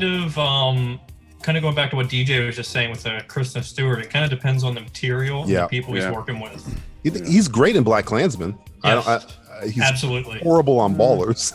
yeah. But that's Ballers, so I don't know if that's him or that's the material. How about he's supposed Lawrence to be an Odell Fishburne's Beckham daughter? type or something like that. Which one, Will? How about Lawrence Fishburne's daughter? Oh God. Who's his daughter? Will Wes. That's Lawrence Fishburne's daughter's a porn star. You don't. Really? Yeah, you don't. That was not even a good Spielberg's adopted daughter. Yeah, Spielberg's daughter is apparently delving into that world. I did hear that one. She's getting into the business. Yep. And she does not look like her mama. So. She's adopted. So. She's adopted. There you go. That'll do it. That'll do it. There's your explanation, William. That explains everything. Kate Capshaw's beautiful. Kate Capshaw's a beautiful lady. Yeah, she's hot as hell in the 80s, man. Oh, I loved her in Temple of Doom. Except when she was screaming. Screaming. They always got screaming. It can't be. She's great in Black Rain. Have you ever seen Black Rain? Black Rain, yeah. Ridley dude, Scott, fucking Michael Douglas. Great movie, man. Yeah. That's the fun. That was one of the first first on motorcycles. Yeah. I remember when I was a little kid. This is when my love of movies kind of came. I was maybe really really young, and I couldn't watch rated R stuff. So my mom would watch it and tell me the story. So the first time I watched Black Rain, I didn't watch it. It was almost like a campfire story. My mom would literally tell me exactly the story of what happened. Okay, that's amazing. She told me the entire story. He was a cop and he went there, and his friend went to Japan and he got his head cut off with a sword. I go, his head got off with a sword. Yeah. He told me everything. And then later, I got older, I watched. I was like, this is exactly what she told me, shot for shot, beat for beat. Yeah, that kind of got me because she literally, it was almost like somebody reading you a bedtime story, but it's Ridley Scott's Black Rain. That is insane. Yeah, you just get kicked out of the room when the rated R movies were put on. Yeah, I was, but I was very insistent. What happened? What's going on? Oh, you're not old enough. Which is it was funny. It was the 2 movies I got kicked out of the room for was Black Rain, and the first one was The Predator. I really wanted to see The Predator. That's exactly what I was ingrained in my memory. They wouldn't let me watch it. Thankfully, God, because I was traumatized because I did get to see glimpses of it as a kid when Jesse the Body gets taken out, and you're a little kid and you see that. That is fucking traumatizing. It's like, whoa. Holy But like, crap. no, I got kicked out of the room during that whole raid scene on the. No, it was the fact of a invisible man being able to shoot a guy I saw slam Hulk Hogan. That freaked me out. shoot out the back of Hulk Hogan's attacker. That kind of freaked me out. But then but later on that same year, my parents let my neighbor take me to go see Die Hard in the theater. Oh, I already told you my Die Hard story. Might as well tell it again. I told my mom, I was like, "Look, you don't have to buy me anything for Christmas. If you take me to see Die Hard, you can just skip Christmas for me because all I want to see is I just want to see Die Hard." And it was the first R-rated movie I ever saw in the theater, and I think she realized at the time, okay, he can handle certain R-rated stuff. He can handle this movie. She kind of got nervous at the scene where the terrorists are opening up the office building and the two couples fucking in the office or whatever. But I didn't give a shit about that. I was just more engrossed by Mr. McLean and all the fucking everything Alan Rickman was doing and that shit. So yeah, that and I still got Christmas gifts. So this 1988, great year for me. Fantastic. Definitely better than 2020. Yeah. Way better. 88 was a great year. It was a vintage. Vintage. Somebody asked, what is the best decade for movies? And I'm like, it has to be the 80s for me. It's either the 80s or the 70s, but it's definitely not the 90s. It's definitely not the 2000s. It's going to be 80s for us because we grew up. That was our full years, think of every great movie. 90% of them are probably in the 80s. That's Blade Runner. That's Die Hard. That's Predator. That's when did the whatchamacallit come out? Wrath of Khan came out that year. We were doing that list, Wes, that you put on the Twitter. All those movies are like 80s or 70s movies. Like every last one of those movies on the list. There's some good shit that came out in the 90s, though, man. Nowhere near. Raiders came out in the fucking 80s. Empire Strikes Back came out in the fucking 80s. But you got like freaking Nightmare Before Christmas. Oh, come on. I just said Raiders of the Lost Ark. Come on. What are we talking about here? Last Crusade was 89, so that's 80s. Yeah, that's 80s. Dude, that's Nightmare Before Christmas is one of my favorite movies of all time. Top Gun, Beetlejuice, E.T., Scarface, Goonies. Goonies. I'm with you that the 80s is Empire Strikes Back, Terminator, the Jedi. I'm just saying the 90s can't be written off like you just did. Like Ghostbusters. I'm writing it off because you give me your top 5. I'm gonna come at you with Ghostbusters. I'm gonna come at you with Dune, Willow, Karate Kid, Gremlins. I'm gonna come at you with Ferris Bueller's Day Off. Ferris Bueller, everything. Johnny, no. Full Metal Jacket, 90s in bulk and all that. Stand By Me. I can come out. Whatever you got, I got more. Back to the Future. Back to the Future. Who Framed Roger fucking Rabbit? Man. Clue. I mean, what you want? Top 5. I got a lot of Matrix bullets. is also in my top 5. Okay, you got the Matrix. I just named every Indiana Jones movie that's good. That's good. Well, all 3 were in the 80s. The 4th one, Nightmare on Elm Street. The Thing is in the 80s. Coming to America, Airplane. I mean, so much shit. There's too many goddamn movies to have a top 5 at this point. Well, give us your top 5 as of right this moment. Of all time or in the 80s? It's pre-recorded. We already did that. Oh, did we? Okay. Yeah. That was a different show. I'm getting confused. It took you an hour and a half to get your top 5 out. Yeah, that's right. I kept stalling. Well, you didn't want to do anything that anybody else picked. Yeah, that was that was an added element. You're being very culture, strict. You know? We gotta appreciate that. Hey, Will, Real Genius, 1985. Oh, just throwing that out there, buddy. Yeah. Boom. Just throwing that out there. Caddyshack, just throwing that out there. 1980. What you want? Cannonball. Oh, back Bill and Ted's Excellent Adventure, 89. Oh shit. Yeah, Better off So just slow down your 2000s and your 90s and you can come out with 70s. Look, dude, and I'm 50s. not saying it's not a plethora of amazing shit coming Untouchables, out of there, 87. Don't forget What you the want? 70s. The 70s has a shit ton of good movies. You brought a knife to a gunfight, buddy. You brought a knife to a gunfight. No. Like one's a swimming pool full of shit, and the others are just like bags, but they still have gems in those bags. Dude. Bags. Bags of shit. I've got Beastmaster. What you got? Oh, yeah, Beastmaster, dude. Oh my god. What you got? It's Throwback Tuesday. I haven't seen Beastmaster since I think it was the 80s. I watched it the other day. You did? I had it on while I was working. 90s TV show reboot, man. You know what? I remember the 90s TV show. I remember that shit. Yeah, it was pretty good. It was around the Xena age. So. Yeah. Oh, fucking Xena. Yeah, was it one of those Hercules Xena shows? Yeah, it was in that. Sam Raimi produced. I might have been. It might have been. Running Man, 80s. By the way. Oh, Running Commando, 80s. Commando, one of the greatest bad movies. Contract. But I Commando is like a great my bad fist, movie. Because I'm going to remnant your stomach and break your goddamn spine. They're classics, but they're not like, oh my god, that movie's fucking amazing. Okay, Lethal Weapon, not fucking amazing. The first one. Oh no. Okay, first one's 1980s. No, I'm gonna go with the first two. Okay, I don't really 80s. remember 2 and 3 too Hey, well. But I Donner remember makes 1 good and shit. 4. Donna does make good shit. 16 Blocks is an 4 was the one with underappreciated Jet movie. Li, right? Yes. Number 4 was Jet Li, which is surprisingly brutal. I don't remember if you remember that fight. That is a brutal fight. They fight to the Which death. fight at the end? Oh yeah.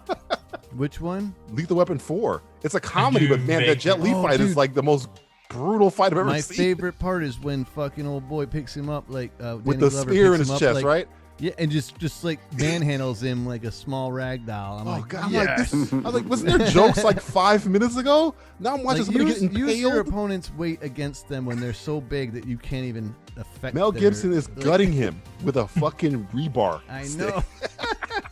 It is gruesome. That was the debut of Jet Li for us. Anyway. Yeah, it was. That I and, remember, I remember them Romeo really is- pumping Romeo up. was Like, dying. oh, he's Was so in the- fast, you can't even see his moves. Yeah. He's moving the beads, man. Yeah. Let's see He's what the else. one. He was the the one. first one, right? Which one? Who? Or was that after The Matrix? I think that might Oh, be the after one? The Matrix. The movie, the one. The movie, the one with Jet Li. Oh yeah, that was after the Matrix. Yeah. Yep. Jet Li's not looking good right now, dude. No, he's got some looks kind of bad. problems. He doesn't even look like the same human. Man. No, he Donnie doesn't. Yen, on the other hand, looks exactly the same. Donnie, Ro in the 80s. RoboCop also 80s. I mean, Just throwing it come out on. there. RoboCop, man. Anything what that dude does is awesome. Princess Bride. I'm not even. I haven't even tipped these like scraped the Dragon surface. Slayer, for God's sakes. I mean, Dude, Akira is the one of the 80s, best by the way. movies. You can throw that in there. Akira, yeah. Akira, One of the yeah, greatest man. animes of all Vampire time. Hunt. No, Vampire Hunter D. Vampire. Okay, Hunter fine. D. Also the Yeah. 80s. Yeah. I know. Stop, man. I get that there's a plethora DJ, of great Nighthawks. shit. Nighthawks, definitely the 80s. Got to get my vote. Short Circuit. So if I say The Spaceballs. Godfather, you're gonna say Bill and fuck The Ted. Godfather because Well, it's Godfather's the the 70s, so if you come at me with the 70s, you might have a case. But don't come at me with anything past the 80s. Star Wars. Star Wars Empire Strikes Back was in the 80s, buddy. That was 78. That was No, 77. Star Wars, but 77, not, right. not the Empire Strikes Back. Empire Strikes Back and 77, Jedi were dude. 80s. And Yeah. 78 or 79 was Empire. No. Empire is 81, I think. 83. 83 is, I Wait, think, wait, Return wait. of the Jedi. Yeah. 83 is Jedi. Right. 78 Oh, or man. 79 is Empire. Bad. No. Empire Strikes Back is 1981. Yeah. Is it? Let's see. Look it up, Greg. 1980. Get 1980. out. New Hope was I think 78. it's 79. 77. 77. Yeah. Empire Strikes Back is 80. 1980, right on the dot. Yeah. So yeah, claiming it. Mine. Shazam. But it was Short shot in Circuit. 70s. you Short Circuit was motherfucker. 80s. Short Circuit has Fisher Stevens playing an Indian man, so I'm gonna ignore that movie. I'm gonna No, pretend it doesn't man, exist. Short Stand Circuit. by Me, Johnny Willow. 5 is alive. Johnny 5 is alive. They Good live. God. Aliens. Disassemble. Aliens, by the way, 80s. James Alien. Cameron. And Alien. Terminator 1, also 80s. Look, The man. best movie you Gremlins. got right now is the Matrix and Terminator 2. That's your Look, fucking I'm your not trump saying cards. the 80s isn't the best freaking decade for everything, including music. I'm just saying that you can't write off the other movies that exist in other decades. I can. man. It's like poker. You have a king. I got an ace. I'm writing your shit off. Whatever you got, I'm gonna say Back to the Future, and you're done. I know. I can't I'm wait. gonna because grab all the Last chips. I'm gonna pull them Starfighter. all toward me with Maverick. I'm I gonna pull would them have all to toward me hoard, with Dark like, Crystal or to Beetlejuice. yeah, right. To compete with the 80s, I would have to hoard like 3 or 4 You'd have to be decades. cheating at cards to beat the 80s. No, I would have to With the 90s. consolidate like 3 or 4 decades of movies, man. Like, seriously. You have to go 90s to today. Let's see, 90s movie. Forrest Gump. Oh, Forrest man. Gump doesn't- Jurassic Park. Jurassic Park is a trump card. That's a good card. Demolition Man. Total Recall. No. I can say Total Ghostbusters. Recall was in the against 90s? 91. Yeah. Damn. Let's see. Steel, starring Shaq. I'll trump that with Willow and Ice Pirates. What you got? We got Goodfellas in '94. Goodfellas is a great film. Good film. I got The Shining. Or was it though, '92? So I got The Shining. So what you got? What you got? I can counter everything you got. '92. The Shining's in the 70s. Dude. No, it's 80. not. Okay, It's 80, the 80s. 1980. It's not. I got you. 7 in '96 or '97. Seven? You coming at me with 7? What's in the bag? Big I Lebowski. got Midnight Run. So oh God, the Lebowski. What you got? Shit, Big Lebowski. I know you're gonna say Big Lebowski. You coming at me? You coming at me? Big Lebowski? That's what you got for Batman. me? How about Bloodsport, bitch? How about Big Trouble in Little Motherfucking China? Huh? How about that? Batman 3. I got Batman '89. So or no, sorry. that's Val Kilmer. Yeah, you got Val Kilmer. I got Michael fucking Keaton. So yeah, I think I win. I think I win that exchange. All right, The Rocketeer. You're not talking about. How about Full Metal Jacket? You gonna count that? Huh? What you got? Everything you got, I got a bullet for you, baby. I got a bullet for you. Mohicans. Red Dawn. Ooh. Shut up. Shut up. Shut up. I got you. I got Beverly you Hills everything. Ninja. Raging Bull. Beverly Eat a Hills dick. Ninja. Driving Miss Daisy. Eat a dick. Yeah, but you're not even going like movies that are like comparable to each other. DJ. You're throwing out 10s. I'm throwing out aces. I'm throwing out all aces right now. Oh no! I'm seeing aces flying all around like Chinese stars. Point Break. Point Break. Oh, okay. Saving Private Ryan. Oh, Saving Private Ryan. Okay, Schindler's okay. List. Did I mention Full Metal Jacket? Did I mention Pulp Fiction. Platoon? Did I Dark mention Man. Platoon? Pulp Huh? Fiction. Did I mention? Did I mention that? Oh, you're winding July. down there, Did I mention DJ. that? Silence of the Lambs. Silence of the Lambs is a fantastic movie. That's a fantastic movie. But I do have Schindler's this little movie List. I do have this Yeah, little I movie just called said Blade Schindler's Runner. List. I don't know if you've heard of Blade Runner. I have that, so I'll slide that card over. I'll just slide it. I Across mean, the table. hey, what are you, Ghost Dad? I like Ghostbusters, Yes. so I got that beat The already. last one he made. I'm gonna slide Ghostbusters right on top of When Ghost he was Dad. still a Okay. family man. Army of Darkness. I got Pee Wee's Big Adventure, so you can just Rush slide that on Hour. top of that too. Rush Rush Hour? Hour. I got Coming to America, Always okay? yes, So you can yes, just take that please, Rush Hour, yes. slide that shit right off the table. I don't mean that. Shanghai Noon. I got Honey, I Shrunk the Kids, so you can just slide Shanghai Noon right off the table too. How about that? Slide that way the fuck away from me.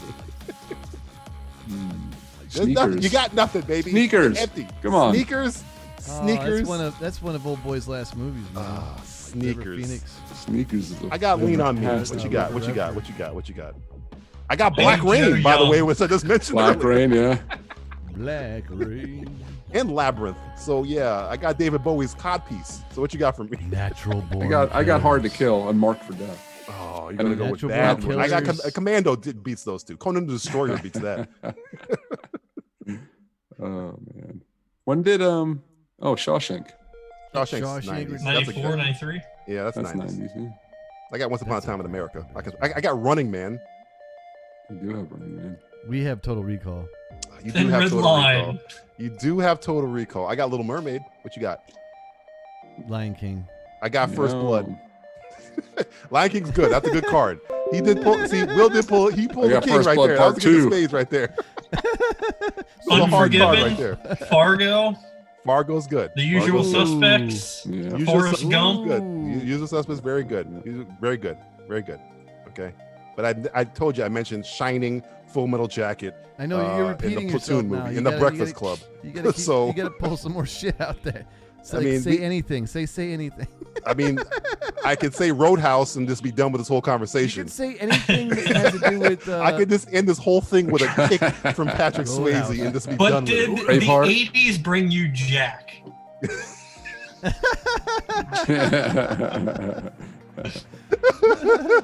It did bring me Popeye, so I'm gonna put that out there. Hey, Bicentennial Man's 99. Yeah. I got Popeye with Robin Williams. You giving me Bicentennial Man or Robin Williams? Oh yeah. Oh, you killed that one. I'm gonna give you Definitely Navy Popeye. Seals. Navy Seals. I Navy can't beat Seals. Navy Seals. I can't beat Navy Seals.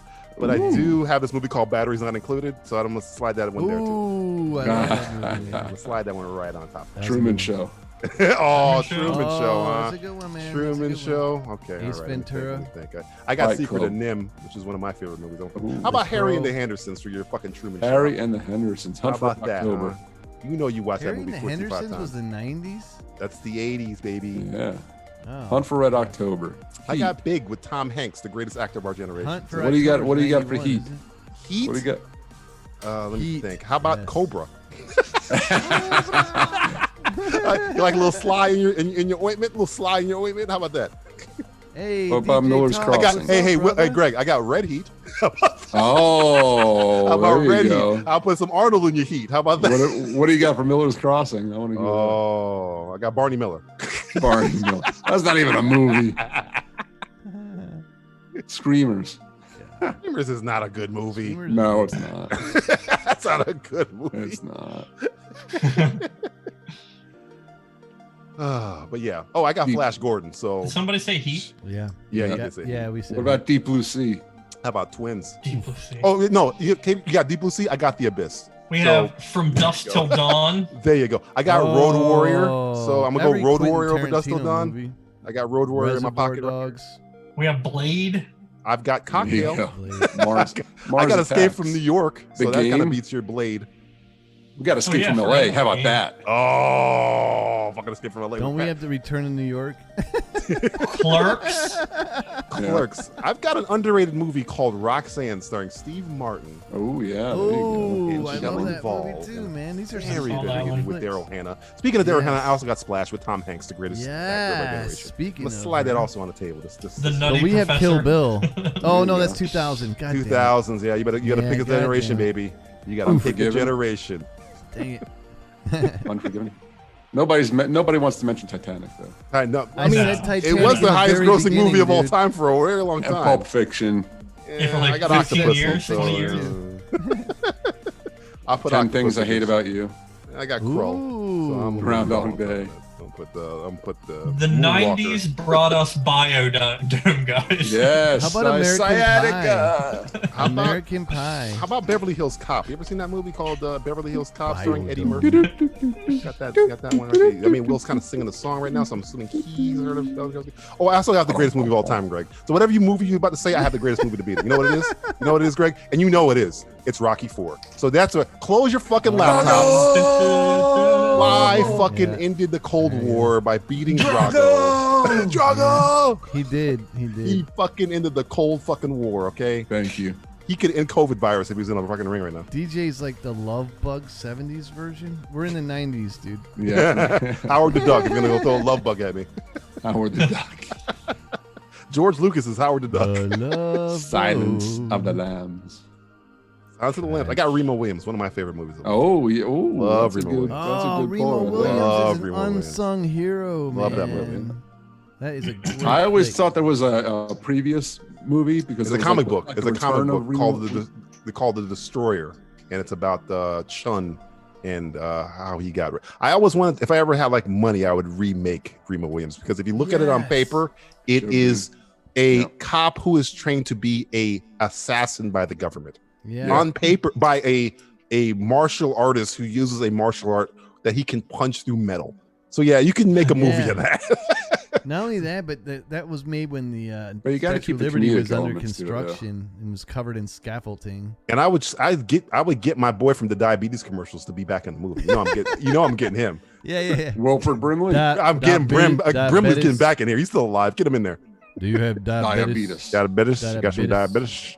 Remo, we got another problem. Remo, Need some Quaker Oats. get some Quaker Oats Eat first, some Remo, you know? Quaker Oats. Get some Quaker Oats, Remo, before you go on that secret mission. Get some It's Quaker in good your for your system. diabetes. Diabetes. Quaker. Johnny Handsome. God, I remember Johnny Handsome. Well, What a All weird right, name. good for you, DJ. New sub. Every single one is another fan, and it's all The good. Professional was my use. The Professional is a great film. I can't fight you on The Professional, other than with Raging Bull. You can't fight us on any of the ones. Fifth Element. Fifth Element grows on you. Ooh, Fifth Element, man. It grows on I you. was a big fan Dang. of that movie for some It reason. grows on. It's like I it's not. enjoyed The, it. I mean, I haven't even said Die Hard. I'm just holding that in my pocket. But that's the best mean- Bruce Willis movie of all time. So Die Hard 3. over Die Hard, I love Die Hard 3. No. But we got comparable ends. Okay. We can take it down a notch a little bit. I'm using the nuclear weapons. I'm going the nuclear option with Die Hard. We got Sam. Brain Scan. You got Highlander Patriot 2, missiles. I got nuclears. Wing Commander. Oh my God. Do you remember Wing Commander? Oh my Yeah. God. Wasn't there a dude. trailer for a better movie Freddie in the Wing Prinze Commander Jr. movie? is the chosen Yeah, one. I mean, listen, the effects in it were pretty good, Oh, but it was just like Freddie Prinze Jr. Freddie Prinze Jr. and Matthew Lillard.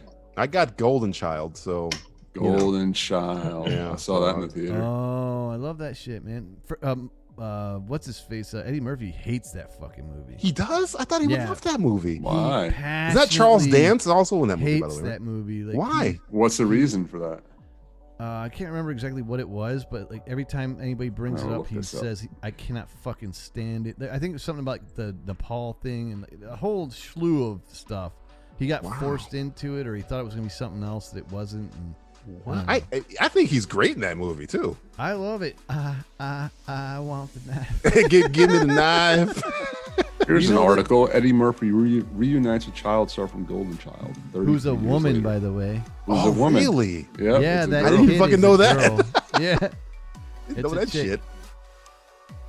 I just like it because that's the first time I think I've seen Charles Dance in anything. You guys should watch 10 Facts About Movies by Minty Comics, man. He breaks shit down pretty good.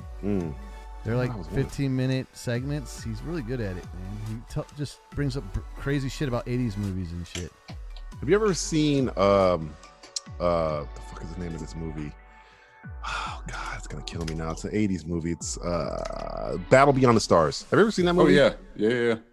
I almost want to do it for a commentary, but I think I want to watch it because I remember seeing it when I was way too young to understand what the fuck was going on. That it's a Star Wars ripoff, but I think I want to watch it. I remember Hannibal's in it from A-Team. I think he's like the Han Solo in that movie. Am I thinking of the right? Yeah. George what was Peppard, that guy's name? Saddam Numchu. Saddam Numchu. That's one movie from the 80s I never understood, but it has a cult following. It's Buckaroo Banzai. I don't get that movie. It's got John. There she is, man. That is the chick, dude. That played the dude. This chick. The Golden Child was a 6-year-old girl with a shaved head. Wow. Her name is Jasmine Reet, but they credited her as J.L. Reet to hide her true gender. Why would we hide the gender? Because it doesn't say the golden boy. It's the golden child. They hid her from Saddam Numchu. Did you see what DJ wrote in the chat? What did he say? Said, just saying this to see how y'all react. 2019 Aladdin is crap. DJ, you shouldn't say just saying this to see how y'all react. wait. What is crap? See how we react. You kind of like jump. I mean, I feel like that's popular opinion, right? I've not seen that movie. I heard it was it's not that good. It's not that good. It was crap. I saw The Lion King and I was like, I don't think you need it. The only remake I think that was that needed to happen is Mulan, and we can't get it because Mulan is a war movie, and there's not been a lot of that you could do something with that. Do you really need Are you really gonna top The Lion King? No. Are you really gonna top Beauty and the Beast? No. Jungle Book, you could top it. I have no problem with Jungle Book, but you keep saying The Lion King's a live action. It's not live action. Yeah, it's all digital, but it's not the that cartoon is just hand-drawn. literally a remake. Yeah, I didn't like it. I didn't like it. They changed some stuff that I was kind of like, man. Aladdin, they do the same thing. They change a bunch of stuff. I don't see anything about Eddie Murphy not liking The Golden Child. Again, Eddie Murphy's like a fucking what's the word? I want to say a dick. He's not a dick. He's like doesn't like talking about. Yeah, he's making a sequel to Coming to America right now. He seems like he's very aloof to the past and all. Isn't that weird? A movie in which Nepal was such a huge part of the film wasn't actually. Golden Child over 20 other scripts. He met with George Miller about directing it. George Miller? Yep. Holy shit! Imagine a George Miller Golden Child movie. Holy fuck! I know that would have been. My name is Golden Child. He met My world is fire and blood. Twice about directing Golden Child. The actor, it was up to him, I guess. The actor decided to go in a different direction. Then George Miller? Michael Ritchie, who directed The Bad News Bears and Fletch.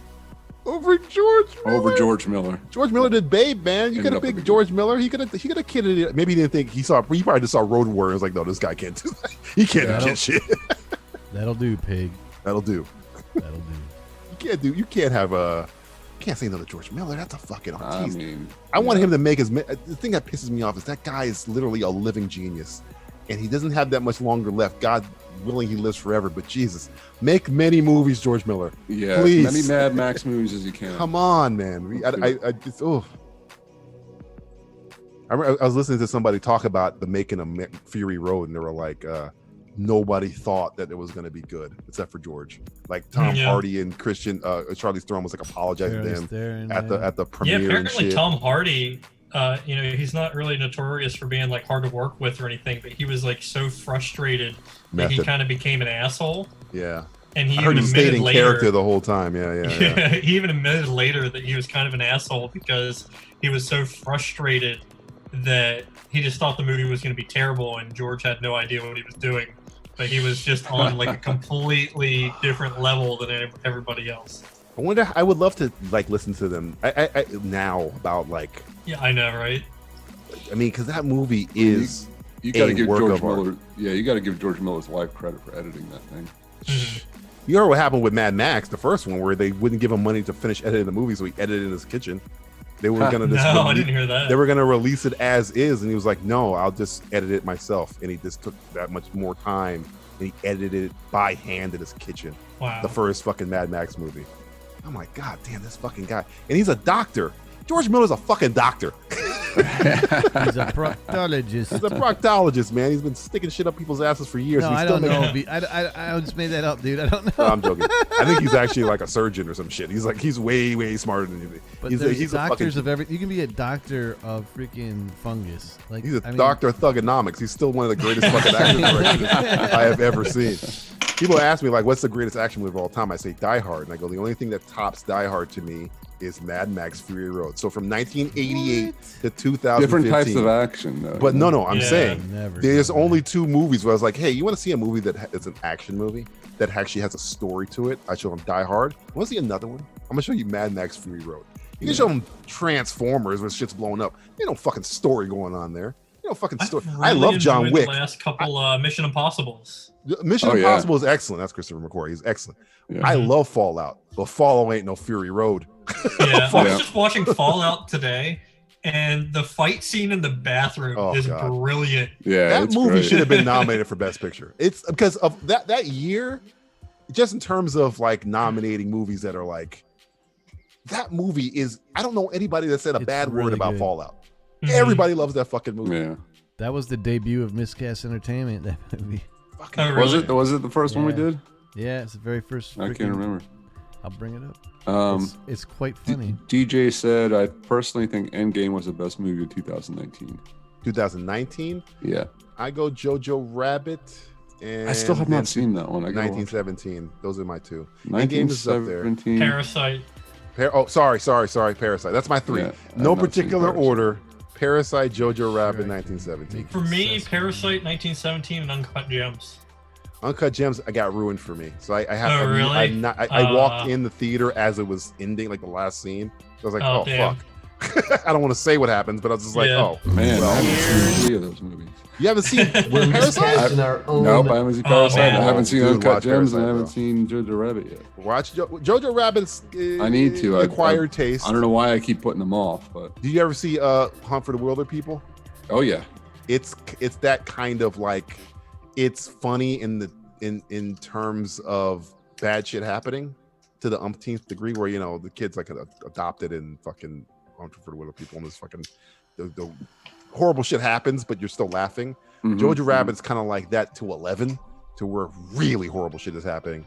Well, I would think like so, considering where it's set. But but there's like just the message that it had, and like I'm always impressed when there's a child actor that doesn't want to make me want to blow my brains out, because the both kid actors in the movie are fantastic, especially the kid that's not JoJo, the other kid that looks like Nick Frost's little baby son. Yes, it does look just like Nick Frost. But he's I heard fantastic. that kid was really good. He's so good. He has like maybe 4 scenes, and each scene he steals the scene. Awesome. Every scene he's in. But no, 1917. You seen that though, right? Lighthouse.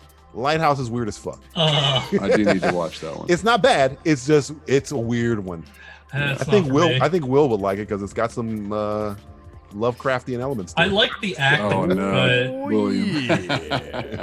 So it's just too obscure for me. I just want to throw out real quick that Jacobim Mug 2. What? Mug 2? I'm sorry if I'm... Are you threatening me, asshole? Wait, what did you say? Oh, I'm sorry if I'm mispronouncing your name, brother. What's that? Mugatu from Zoolander. Mugatu. Oh, Zoolander. Excuse me, Zoolander. Yeah. No, we have not learned how to use the 3 seashells. Oh. Yeah. Apparently, there's a diagram online on how to use it. I have no idea. Oh, And I don't Light want to and know. Love, I what's up? I want to go cold. I want to go cold into the bathroom. Just figure it out myself. I think that you, I don't know. I've never even figured that out in my head. So. With 3 seashells? Yeah. I think you scoop, then you. I don't know. You cup your balls with one, you spray your butt with the other, and then I don't know. You just put the other one. We don't need forehead. to get into detail. By the way, did you see DJ said Mission He does Impossible not. He's is the first impossible to one. watch? Yeah, he's the first DJ, one I've you're heard nuts. say something bad about Fallout. What is he talking about? What? Fallout or just Mission Impossible? in Yeah, general? because that's an ambiguous Listen, statement. the only one that I do not like out of the whole series is 2.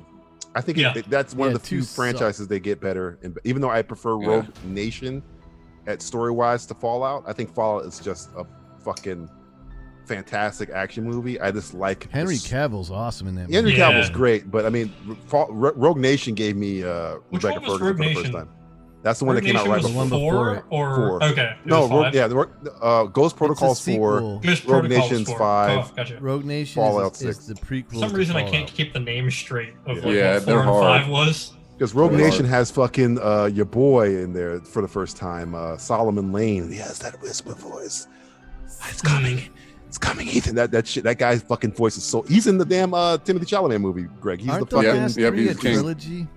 He's going to be in. He's also going to be in the Green Knight, though. Not think so. He's in that. King He's in Arthur. Prometheus. He's the fucking Yes, stupid ass he's geologist. Prometheus. Oh, he is. Yeah, I forgot. In Prometheus, when he transforms into that, when he He's like- mutates and kills all those guys in the Yeah, hangar and then bay. folds Yeah. up. In the very next scene, 2 of those guys that got killed are in that next scene, helping what's his name, Peter Wayland wake up out of Ridley Scott. He's a hit or miss. He'll This do is that, and then he'll do Miscast. Martian. And one of those Oh, guys Miscast played in the our Night King own- on Game We of are Thrones. miscast. Really? Yep. Oh, I didn't know that. Yep.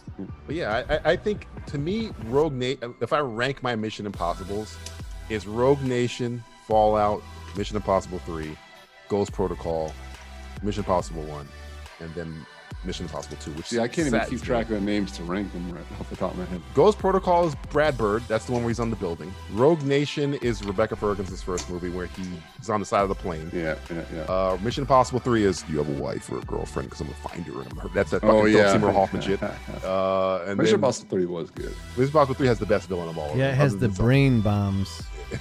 yes, Brain it bombs. does Terry have the Russell. fucking brain bombs. It Terry does Russell, yeah. have the fucking brain Pop. bombs. I forgot about them shits.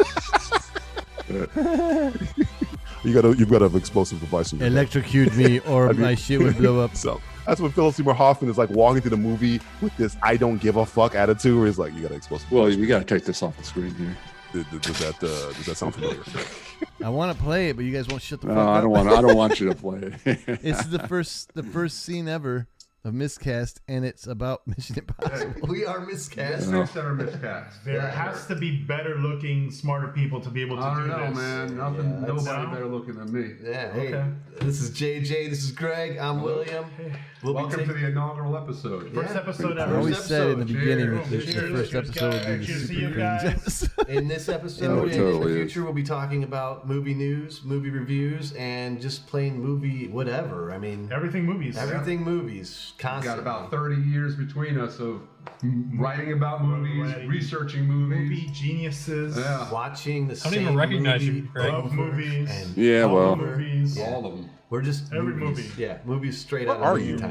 Some Whose of house them is are this? pretty good. Barbershop. We That's love William's house. Barbershop. Barbershop. Yeah. That's your house. One, Where is two, where in your three. house is this, Yeah. Will? All the movies. Right by the back three. screen door. Barbershop Fallout. Mamma The kitchen Mia. is right behind JJ. Yeah. Yeah. Number one and Absolutely. two. No, Oh, you can't there I get see on board it. with that. Oh yeah. Okay, now I recognize it. I'm just like, where the hell? Treasure. More Mom. You're basically looking at it from his front door. Yeah. Towards those blown out windows. So we're here to talk That's about it. Yeah. Since Yeah, this I is didn't- our And then first William, video, it's immediately a after that, fair William's like, page, "No, we and gotta need put together some a set. support. So why don't The you give us mics a like don't or a work, dislike? so Either I'm one. booming It the shows mic there's from above activity. Was your set in the So that basement? At least look like we're doing something Huh? on this thing. Was your set in the basement? And I guess we'll kick it No, off. I don't have a. We'll kick it off with Florida has no basements. our review of Mission Impossible. The inaugural episode. Really? Here we go. So Mission Impossible Yeah. 6. We're at sea All level. ideas. So we all saw it. What do we think?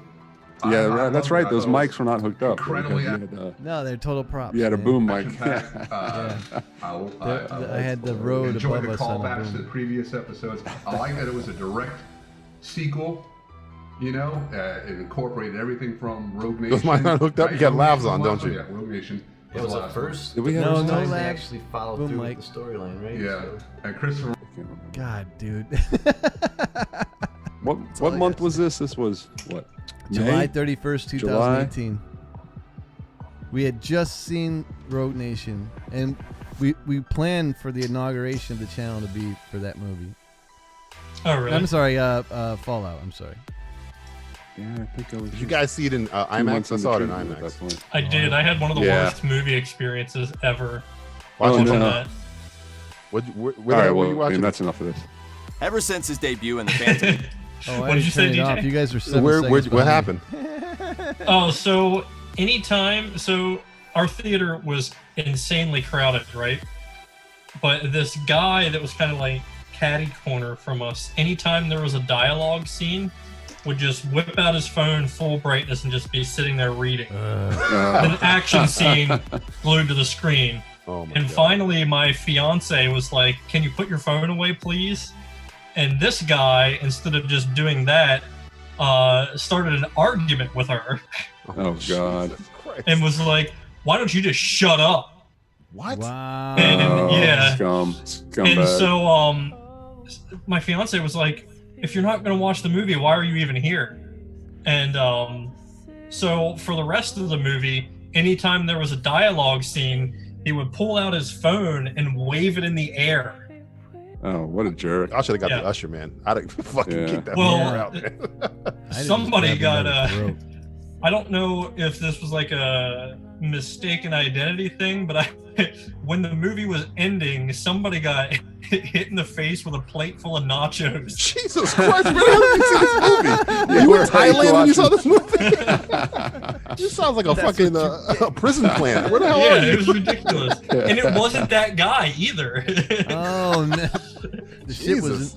Maybe Fallout isn't as good as I thought it was. They were pumping that shit they gave to the people in Jacob's Ladder into the theater. I'm sorry, Tim Robbins. You're So dead. what are some of your memorable movie theater experiences? Oh man, I'm gonna go. That I'll one for start. sure. Since, Yeah, since you just brought went, it I'll up. go. One time, me and my buddy went to go see Blade 2. Oh, So Blade 2, and we partook before the show. You know? Right. Oh God. So we were sitting there just enjoying it the whole time. And then it gets to the very end where Blade is holding the woman in her arms, the vampire in her arms, and she gets disintegrated. You know? Nisa. Right. So all of a sudden, as that scene is going on, a baby starts crying in the theater. And Blade 2 is violent as hell. What the hell's a baby doing in Blade We're- 2? Yeah, so we just start cracking up like, what the hell is a baby doing in this? Who takes a baby to go to Blade 2? So we're just cracking up, crying, laughing, cracking up. And we're laughing at how it's overly dramatic this bullshit scene is.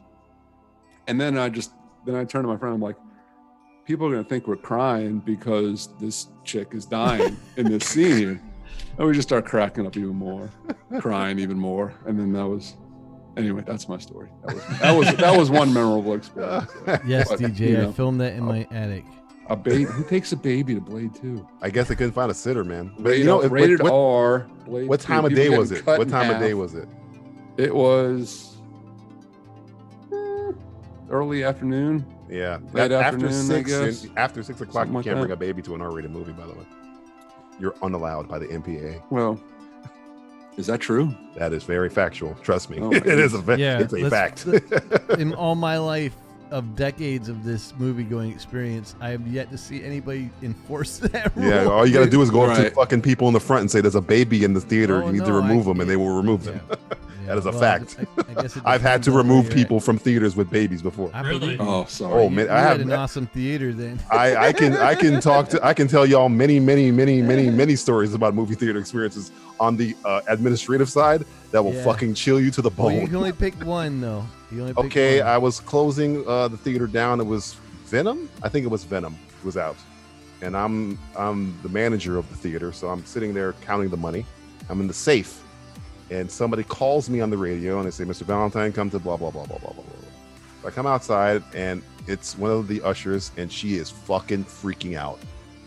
And I'm like, "What? What the fuck is what's going on? Somebody has a gun?" Because we dealt with that before. So like, no, somebody's just come with me. I'm like, oh Jesus, they don't want to fucking tell me what's up. I go in the theater. Let it be a surprise. Auditorium 18 is the auditorium. I remember the number. And if you ever gone to the movie, there's a movie theater. It's a Cinemark movie theater. And you open up the doors. There's a garbage can area, and there's a garbage can area where you shove the garbage can in. It's like almost like a shelfy thing where you can roll a big garbage can in. But there was no garbage can in there. There was a man, buck naked, unconscious on the floor, Yes. pissing himself. And the usher didn't know what to do, so we had to call the police. And Yeah. I don't know if you know this, if you're naked in a public area, that's it. Especially because it's a movie theater, children are there, indecent exposure, automatic arrest. Oof. Right? So the sheriffs come. They try and I thought he was drunk, but he was not drunk. We'll just say he was on something else, and he doesn't know. I guess he was trying to. This wasn't the theater he was watching the movie in. He had left auditorium 20, trying to walk to the bathroom, turned left instead of going straight, and just collapsed and pissed himself on the floor and was unconscious. The police woke him up, and they had to go find his wife, and his wife, who was also high as fuck, high out of her mind. They both got fucking arrested. We trespassed both of them. I think he went to jail for possession. And They did the meth. Yeah. So yeah, that was a easy night. I've had the guys with the guns. I've had an old man trying to attack one of the ushers. Oh my goodness. And I think this old man must have been in witness protection because he sounded like a fucking mobster. I've had all types of shit. Wow, goodness, man. That's awesome. William? I think you win. Oh, mine. I don't have anything crazy. I mean, the only thing I can think of that like stands out in a movie theater that like shocked me was didn't really. I don't know. Revenge of the Sith. Oof. Been talking that up to my then wife the whole time. Like, dude, we gotta go see this. I mean, fucking shit. It's the last saga of this fucking shit. And she's like, whatever, dude. And we had previously had a fucking fight over Sky Captain in the World of Tomorrow. She wanted to walk out of the movie. I'm like, I'm not leaving. I love this movie. And she's like, I fucking hate you. And she left, and then we didn't talk. I slept on the couch for like 2 days. Like Over Sky Captain? Wow. I love that freaking flick. Anyways, freaking, she goes in this one. She's like, this is fucking lame. I'm like, just fucking deal with it. It's Star Wars. And I love it. It's great. And then I get halfway through. I'm like, I'm not really sure I love this movie. What have I done? Yeah. But then, you know, the end fight, I'm like, this is fucking awesome. Finally, they're fighting this cool fucking lightsaber battle. And then the end happens after the lightsaber battle. Like, I'm dying for no reason. And I'm like, oh, God. Yeah. He's dying of a broken heart. Yes, and I'm listening to the audience, man, because the fucking theater's packed. And I don't usually go to, like, packed theaters. So I can't You will not take it from me. Yeah, no. This is after that. When Padme is giving birth. I hate you, Leia. And I'm like, oh, God.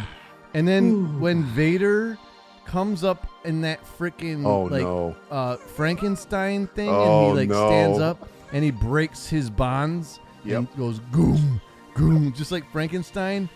And then the old boy goes, "You killed her in your anger."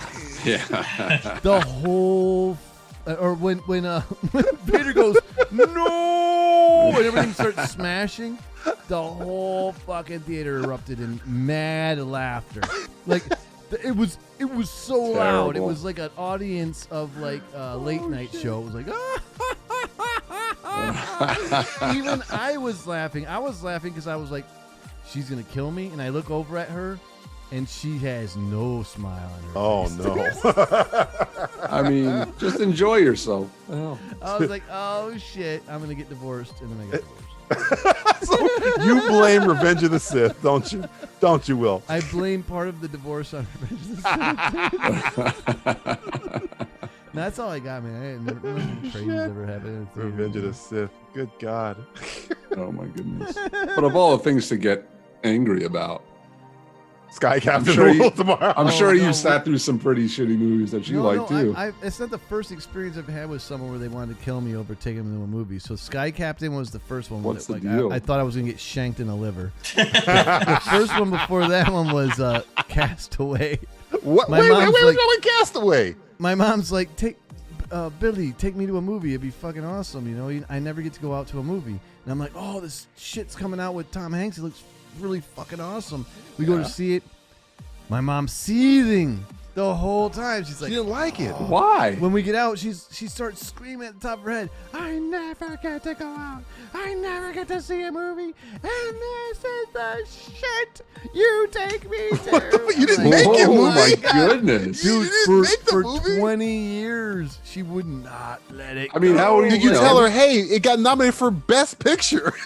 To this day, every time I take her to a movie, But she's you're like, never. is it another Castaway? Well, you have no don't way make of the knowing movies. these movies. You're are not gonna be good or directing the not. movies. I know.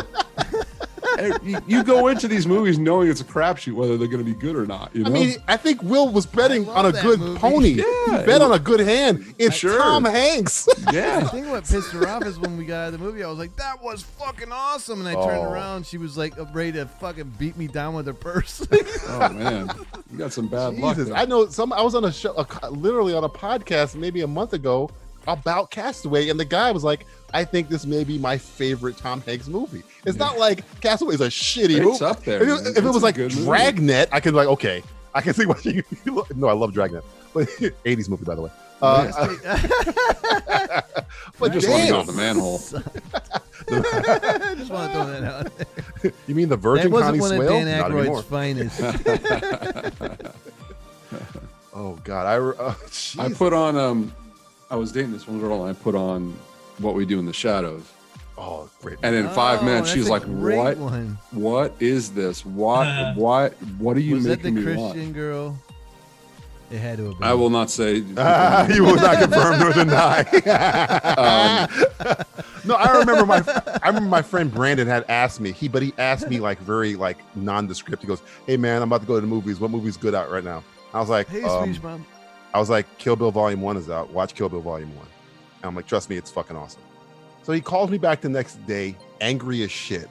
Why the fuck did you tell me to go see Kill Bill? I'm like, what? The movie's bad? It's fucking Quentin Tarantino. It's great. You love karate flicks. He goes, I brought my date to it. I'm like, you didn't tell me you're bringing your date to it. Yeah, that I'd have was told part you of the plan. not to bring your date to Kill Bill Volume 1. You just asked me what was good. I said Kill Bill Volume 1. He was pissed because the girl he brought to see Kill Bill, she was definitely not into it. It was just, you remember Kill Bill Volume 1. It is an acquired taste. It is. It's not. I want to say it's not a chick flick. I will just say if you're not into violence, which I guess this girl was not, that is not the movie for you. Yeah, that's the film that's one of the films that Tarantino, like the last straw of like people asking him about violence in movies. So he I remember that snapped. interview when he fucking yelled at that lady. He's just like, Because it's so much fun, Jan. I remember that fucking interview. I remember that shit. But yeah, that is not if you're not into violence, especially when the last 30 minutes of the movie is her cutting people in half. dude, in the best slicing of halves in a long time. Oh man, arms, heads, people. Oh, the style of it. The thing about I know Tarantino steals a lot of his shit from other shit, but that's what I like about it too. Like Lady he acknowledges he's the homaging. genres. And homages the fuck you out can of it. rip it off, but he's clearly with the intro with the he's clearly fabulous, man. It's an homage to that stuff. Yes, it is. So I allow it, especially with the me too, man. Even with Hateful Eight, when he's like homaging and these Sergio Leone and Marconi's doing the music, it's an homage to that. Do you think his Star Trek movie will ever Never, Yes, it has to happen. ever happen. Yeah. It will never I'm happen. leaning that way too. If you got any money, DJ. slide it in the middle of the table. I and wouldn't put money on it. I would put money. No, that I never mean, I'm happened. not going to bet You on think it, they're but going to I make mean- an R-rated Star Trek movie? Are you out of your mind? I They already think have, man. that Wait, they no, want no, a no, no, no. They script. can't make a Oh, PG-13 Star Trek movie. They already have, man. Picard, they say fuck. Like That's every a other TV fucking show, one. bro. I'm I talking know, but about it's a an movie. R-rated, it's an R-rated Star Trek movie with Picard. No. Like- It's on the television. There is no theater Ah. in the country playing Picard. That's a I television know. show. But they're cursing in Sure, that movie like sure. it ain't no thing. It's Televi- got all the classic actors in it. Freaking Deanna First off, Riker. I'm sorry I bad brought television this up. show. Bad television show. Second I off, like that show. well, it's a television. Well, if you like Star Trek Generations, or that goes against everything that that show was about. If you didn't like you it, don't then like Generation, or you don't like the Next Generation Generation? is completely different tonally than Picard. Picard is curse words and we need money Yeah. and selfish shit. That has nothing to do with Yes. Star Trek: The Next Generation. Yeah, they don't and have he's- fucking he's money in Star old, Trek. He's Huh? old and he's busted, and I want Yeah, to see and what he- it's like when you're And like. there was a old and scene where busted. Picard is talking to a woman he used to work with, and she's like, "Well, you go back to your chateau, Picard," clearly stating that there's a class system when Star Yeah. Trek has no class system. That's the whole motherfucking point. So yeah, No. Picard does not I think you understand the. misunderstood that, dude. No, she wasn't goes, talking "All I about got is this fucking little house in the woods, no. and you have No, a no, no. chateau." She She was brings it talking- up no. fucking clearly as I dawn. know, but I know where you're going with this because there's no money in Star No, Trek. there's not. But there's still legacy. And the Federation isn't a And- bunch of and he xenophobic still assholes, has by his the way. family- I know, but his family's still legacy, and they brought that up constantly in Next Generation. Right, but there was nobody jealous of his legacy. Where Yes, this there show has were. people were that woman is constantly like, jealous dude, of you his come wealth. you come from a family that's like already known and Yeah, but made. what would she care if he lived in the chateau when there is no money? She clearly gives a shit that he has a big ass mansion when it shouldn't matter because nobody on Earth gives a shit about money. Well, because there's no there more is money. money in the Federation. There's No, no there money. is no money in the Federation. Yes, there is. People buy shit all the time. Even No, in the, no, even in the- not on Earth. Even in the original Star Trek, people buy shit. Not on Earth. Not on maybe on Romulus or some fucking God moon. damn, are we going down this path? way in the weeds now. And on top of the fact of that, then the fact that Wes they and Greg are squirming in ways I've not seen. I'm squirming because my back is killing me. That's all. You know what? If you think that Picard, the show Picard, has anything to do with the Next Generation, other than the fact that Patrick Stewart's in it, I don't know. You must have forgotten because remember, this is Kurtzman. He doesn't give a shit or like anything having to do with Oh no, Picard, I'm not blind. Deep I'm Space not, Nine, Voyager. He doesn't give a shit about that shit. I'm He not just- blind to the liberties. and on top of that, that's a television show. Yeah, television. I'm not blind to the liberties that he's been taking, but I do enjoy the direction because I'm always one that I want to see more, not less. So give me the curse words. Give me what reality's like, because in reality, people are not going to be all nice and fluffy. You They're remember that gonna fucking be episode pissed. in Star Trek Generations where what's his name? The little young kid who's now old now, the Will Wheaton. Somebody uses somebody from Just the bring up past. fucking Wes. Sorry. Will Wheaton. I just remember as Will Wheaton. Will Wheaton. Yeah. He fucking walls somebody from they use like that holodeck and somebody curses at him and they go, why would anybody use curse words? They're just so like, and the fact that Kirk that had part to even never- figure out how to curse when he's like, double dumb dice on you on Star Trek. That like Demolition Man style or something? Yeah, they don't. It's such beneath them because society has progressed. Picard, they have somehow regressed to like this time of Earth. I think All right, Alex so that Kurtzman one wants I'll to give make to a you Star because Wars the movie in double Star Trek. Dumbass. Now, They was- don't say was- ass, but they definitely say fuck. Yeah, they say fuck all the time. The whole point was, are they going to make an R-rated Star Trek movie? No, they're definitely not going to make one with Quentin Tarantino. Well, was Quentin Definitely. Tarantino talking about writing some other kind of popular IP? You remember he was supposed to do Casino Royale, and they fucking took that idea from Oh, him. James Bond. Yeah, he wanted to Yeah, do they James took that Bond. shit from him. He had that shit ready Night, to go. Swedish mom. I'll see you Friday. Get You some will- rest. You never sleep. Get some sleep. He wanted to do a Pierce Brosnan, Please. and then they recast Yeah, Pierce Brosnan that's with right. Craig. That's right. I would love to see that. Yeah, because you could do an R-rated Bond movie that kind of lends itself to R-rated. Star Trek doesn't really lend itself to R-rated. Honestly, what? I think most movies should be R-rated. I think some of them don't need to be R-rated. You don't need to be. That's you don't need true. to have. You can make Star Wars R-rated. I have no problem because it's a dirty, grungy, lived-in world. Forced. I'm not saying that you should force an R rating. But that's what I'm saying Picard is doing. They're forcing. That's the thing where this woman's just like, the fucking hubris, like out of nowhere. Like, it's like, why are you speaking to I know Picard? it does kind of come out of left out of field. nowhere, because they were like, hey, we got an R rating. We can say fuck. know, Let's just say fuck for some reason. I'm not gonna lie. I told you he took liberties, and that's one of them. That's a big fucking liberty. They That's like I'm watching. Hey, I'm watching Sesame Street. Big Bird just said fuck. There are some forced fucks in that shit, dude. A lot of forced fucks. That movie should be called Forced Fuck. Forced Fuck 5 is would be the name of that fucking show. Is that a new Jedi power? New Jedi power. Forced Fuck.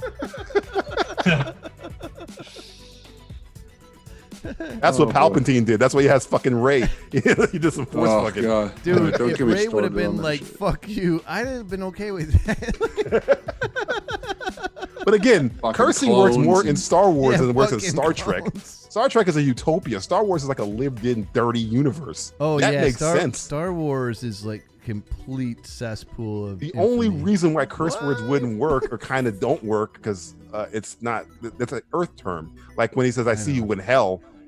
It's kind of weird because they don't. Do they have a version of hell? Is it called hell? It's a great line. This is weird. That's why you hear 3PO say "thank the maker," not "thank God." Or Yeah, but if you notice in Star Wars, man, I'm just throwing it out there, we're hearing their language translated into English. Oh yeah, sure.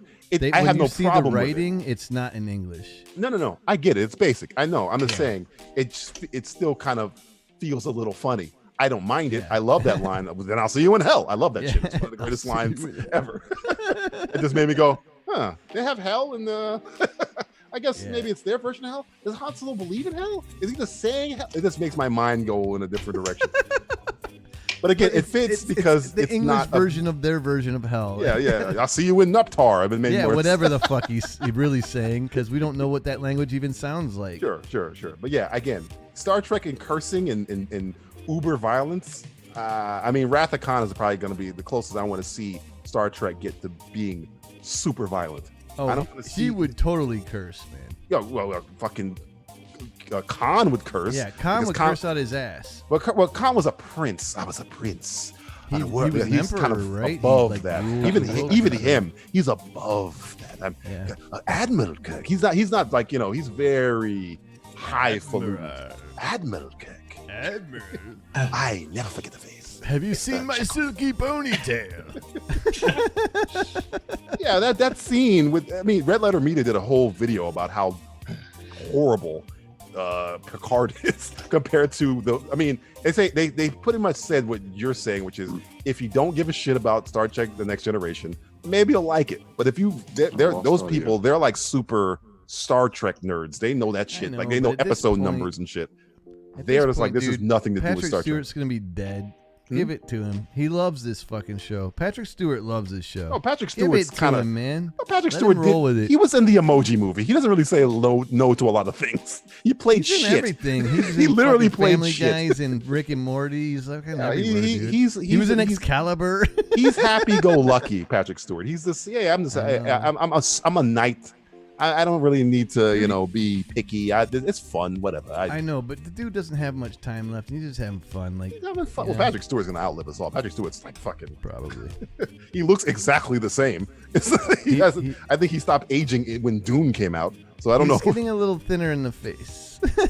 I don't know, man. I would not be surprised if I'm dead next year and Patrick Stewart's still kicking. Yeah, right. I'm not. That's not even fucking funny. I know, I'm not making a joke.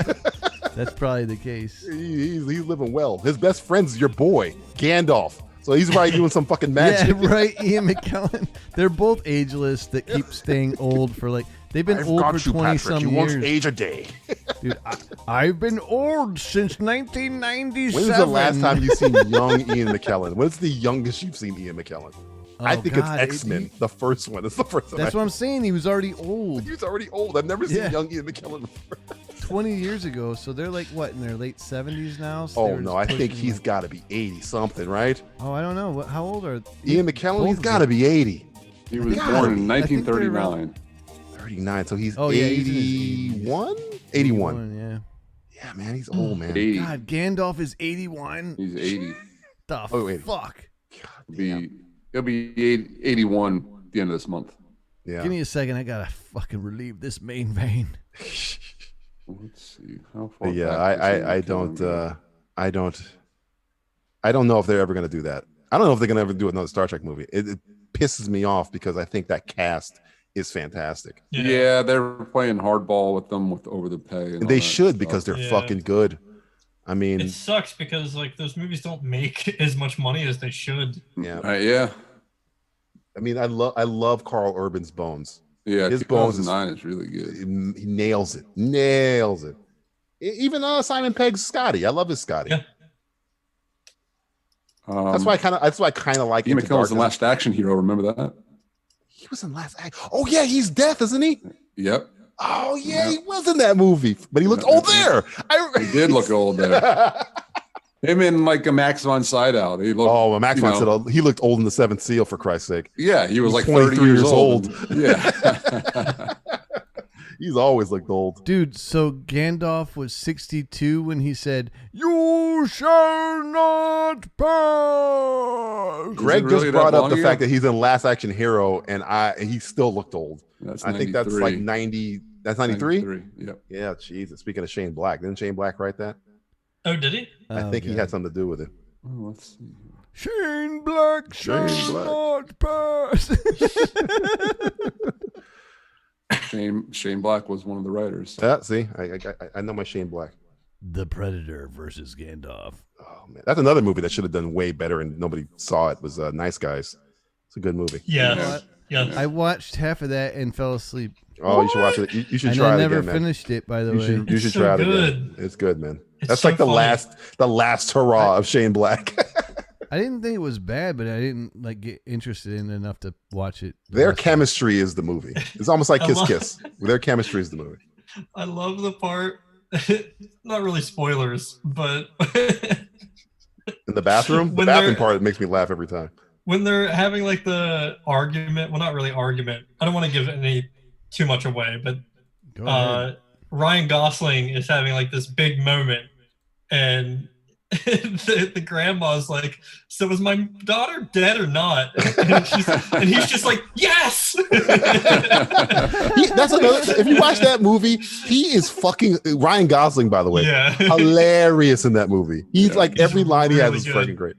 Even his physical comedy, like whenever he punches the window open at the beginning, The his thing, reaction. the thing in the bathroom Oh, stall where he's trying to yeah, hold he the keeps door open with the Yeah. gun, and he can't. The door keeps closing, and he's like holding the Yeah. cigarette. It's fucking great, man. It's great. That movie should have got more people. So I think Shane Black was attached to Doc Savage. I don't know if that's still going on. Yeah, doesn't he have a Sergeant Rock comic book in Predator? Yeah. So I think he wanted Arnold to play him back in the day. That's probably never going to happen again. Well, he's got right now. Dwayne Johnson is attached to it. Oh, he's according to IMDb. Are they still going to do Old Man Conan or King Conan? I think that's Quagmire and legal rights there. Oh fuck! I think there's like some kind of corporation that owns the rights to it and just doesn't want to give it up. Is Milius? Is it fucking No. Has nothing. the guy that it's ran like, fucking? it's like an Massive unrelated kind of thing. I think. Universe? Let me see here. Hey, anybody know what the fucking power source? Greg, you would know this. What's the power source for a lightsaber? The Kyber Crystal. That's the power source or the focus like ring, basically. I think they use a focus ring, but the no, I gotta look this up now. Like, I'm pretty what sure it's the Kyber powers it? because they use a Kyber crystal to power the Death Star. It's Yeah, a they giant do. Kyber crystal. Yes, they do. So I'm assuming it's the same thing, but that's a guess. So that thing is like both alive and a power source, and like I don't A know. kyber crystal, simply known as a force-sensitive kyber, thing. also called a lightsaber crystal, the living crystal, and known in ancient times as a kyber crystal, were rare force-attuned crystals that grew in nature and were found across the galaxy. Blah blah blah blah blah blah. But does that power the lightsaber? Maybe they shoot a bunch of energy through it. Like I'm a just saying laser. because like Obi-Wan's got a lightsaber that's probably 30 years old in this shot, and you know, Also people members- find lightsabers all the time. They're ancient and they still turn on. Lightsaber crystals are, well, according to legends, they're the energy source of a lightsaber. So I'm assuming. I'm reading the canon one to see. Kyber crystals were force attuned. The crystals grew red. Crystals. Virgin sentence. A power is a power source for lightsabers, super weapons, and comm devices. Yep. All right. Uses in history. So it's like force power then, basically. Yeah, I know they say it's a living crystal. So yeah. Um, I remember that Clone Wars thing where they were transporting a giant kyber crystal and that got used for the Death Star. The Death Star. They made that whole fucking. I don't even want to get into it. Fuck it. The first time you ever see one is in Wes will tear which his movie? face Which movie is off. the first time you ever seen it? Which movie? It is The Last Jedi. Is the first time you ever see a kyber crystal on screen. Oh, how old is this? This is from last year. Paul Verhoeven apparently wanted to direct King Conan with Arnold Schwarzenegger. Ooh. I would see that in a second. Paul Verhoeven doing King Conan. Holy fuck. You know who should do King Conan? George Miller. Oh shit! Yeah. Not a great gamer's back. He says the power of sausage. Yeah, a company What's called up, brother? Cabinet Entertainment still holds the right to Conan movies. And they don't have the faintest idea how to effectively exploit their property. Is this like a Fantastic All right, here's the quote Corman from- situation? Here's the quote from Schwarzenegger. The sad stuff about all of this is when someone buys these rights, those people now own the rights and they have their own vision of what they want to do. And the guy that has the rights is some young guy and he's trying to figure out how to get his way through Hollywood. And this is not easy to do. Yeah. So there are people that There say we to go. him, I was like, who's doing this narration? This doesn't sound like Schwarzenegger to me. So there are people that say to him, why don't you start with a TV series? And then he negotiates for a Oh, I'm all TV in series and now. that falls I'm apart. all and in. then Let's do goes this. maybe to Netflix and that falls apart. I'm all in. I'm all Greg, in on I this. didn't know you could do that. That's fabulous. Fantastic. Well, I'm starting to write some Arnold Schwarzenegger sketches There you go. immediately. Yeah, I now. can see the wheels turning in Mr. Tibbs too. I'm like, oh, I've got a new weapon at my disposal. They decide to make a movie maybe, but in the meantime, we have been trying to convince them for years now that the way to go Oh, is just to come say back break and your really goddamn hire spine. a director Say to do break your another goddamn Conan spine movie. for me Have one play time. King That's all I Conan. want to Conan is like 70 years old, and he's disgusted by sitting on the throne and being the king, and then something happens after that. That is the actual quote. And then something happens after that. Hey, Max von Sydow also in Conan the Barbarian. Hell Old as yeah, fucking that was Oh, yeah. fabulous. He's the Yeah, king. yeah. He's the king. Do it. Power of the Do it. sausage. Do it now. Kill me. Kill me. I'll punch you in the stomach and break your goddamn spine. Break your goddamn spine. Fucking love that scene. Jesus. I Killian. gotta put that on my fucking queue. I haven't seen Running Man since I worked at Custom Play. I gotta watch that. Hey, light I haven't bulb! seen that Hey, one. Christmas tree! Hey, Christmas tree. Hey, why don't you let off some steam? that's now you're going Commando. Is that- Calm down. no, That's Commando. Slow Commando. down. I know. Commando, yeah. Isn't that guy named Wes too? Isn't that Wes from Yeah. Road Warrior? Yeah, watching the Wes, were you in Road Warrior? It's a popular '80s name. That guy was also in Inner Space. He was in Inner Space, wasn't he? Yep. That guy gets around. What's his name?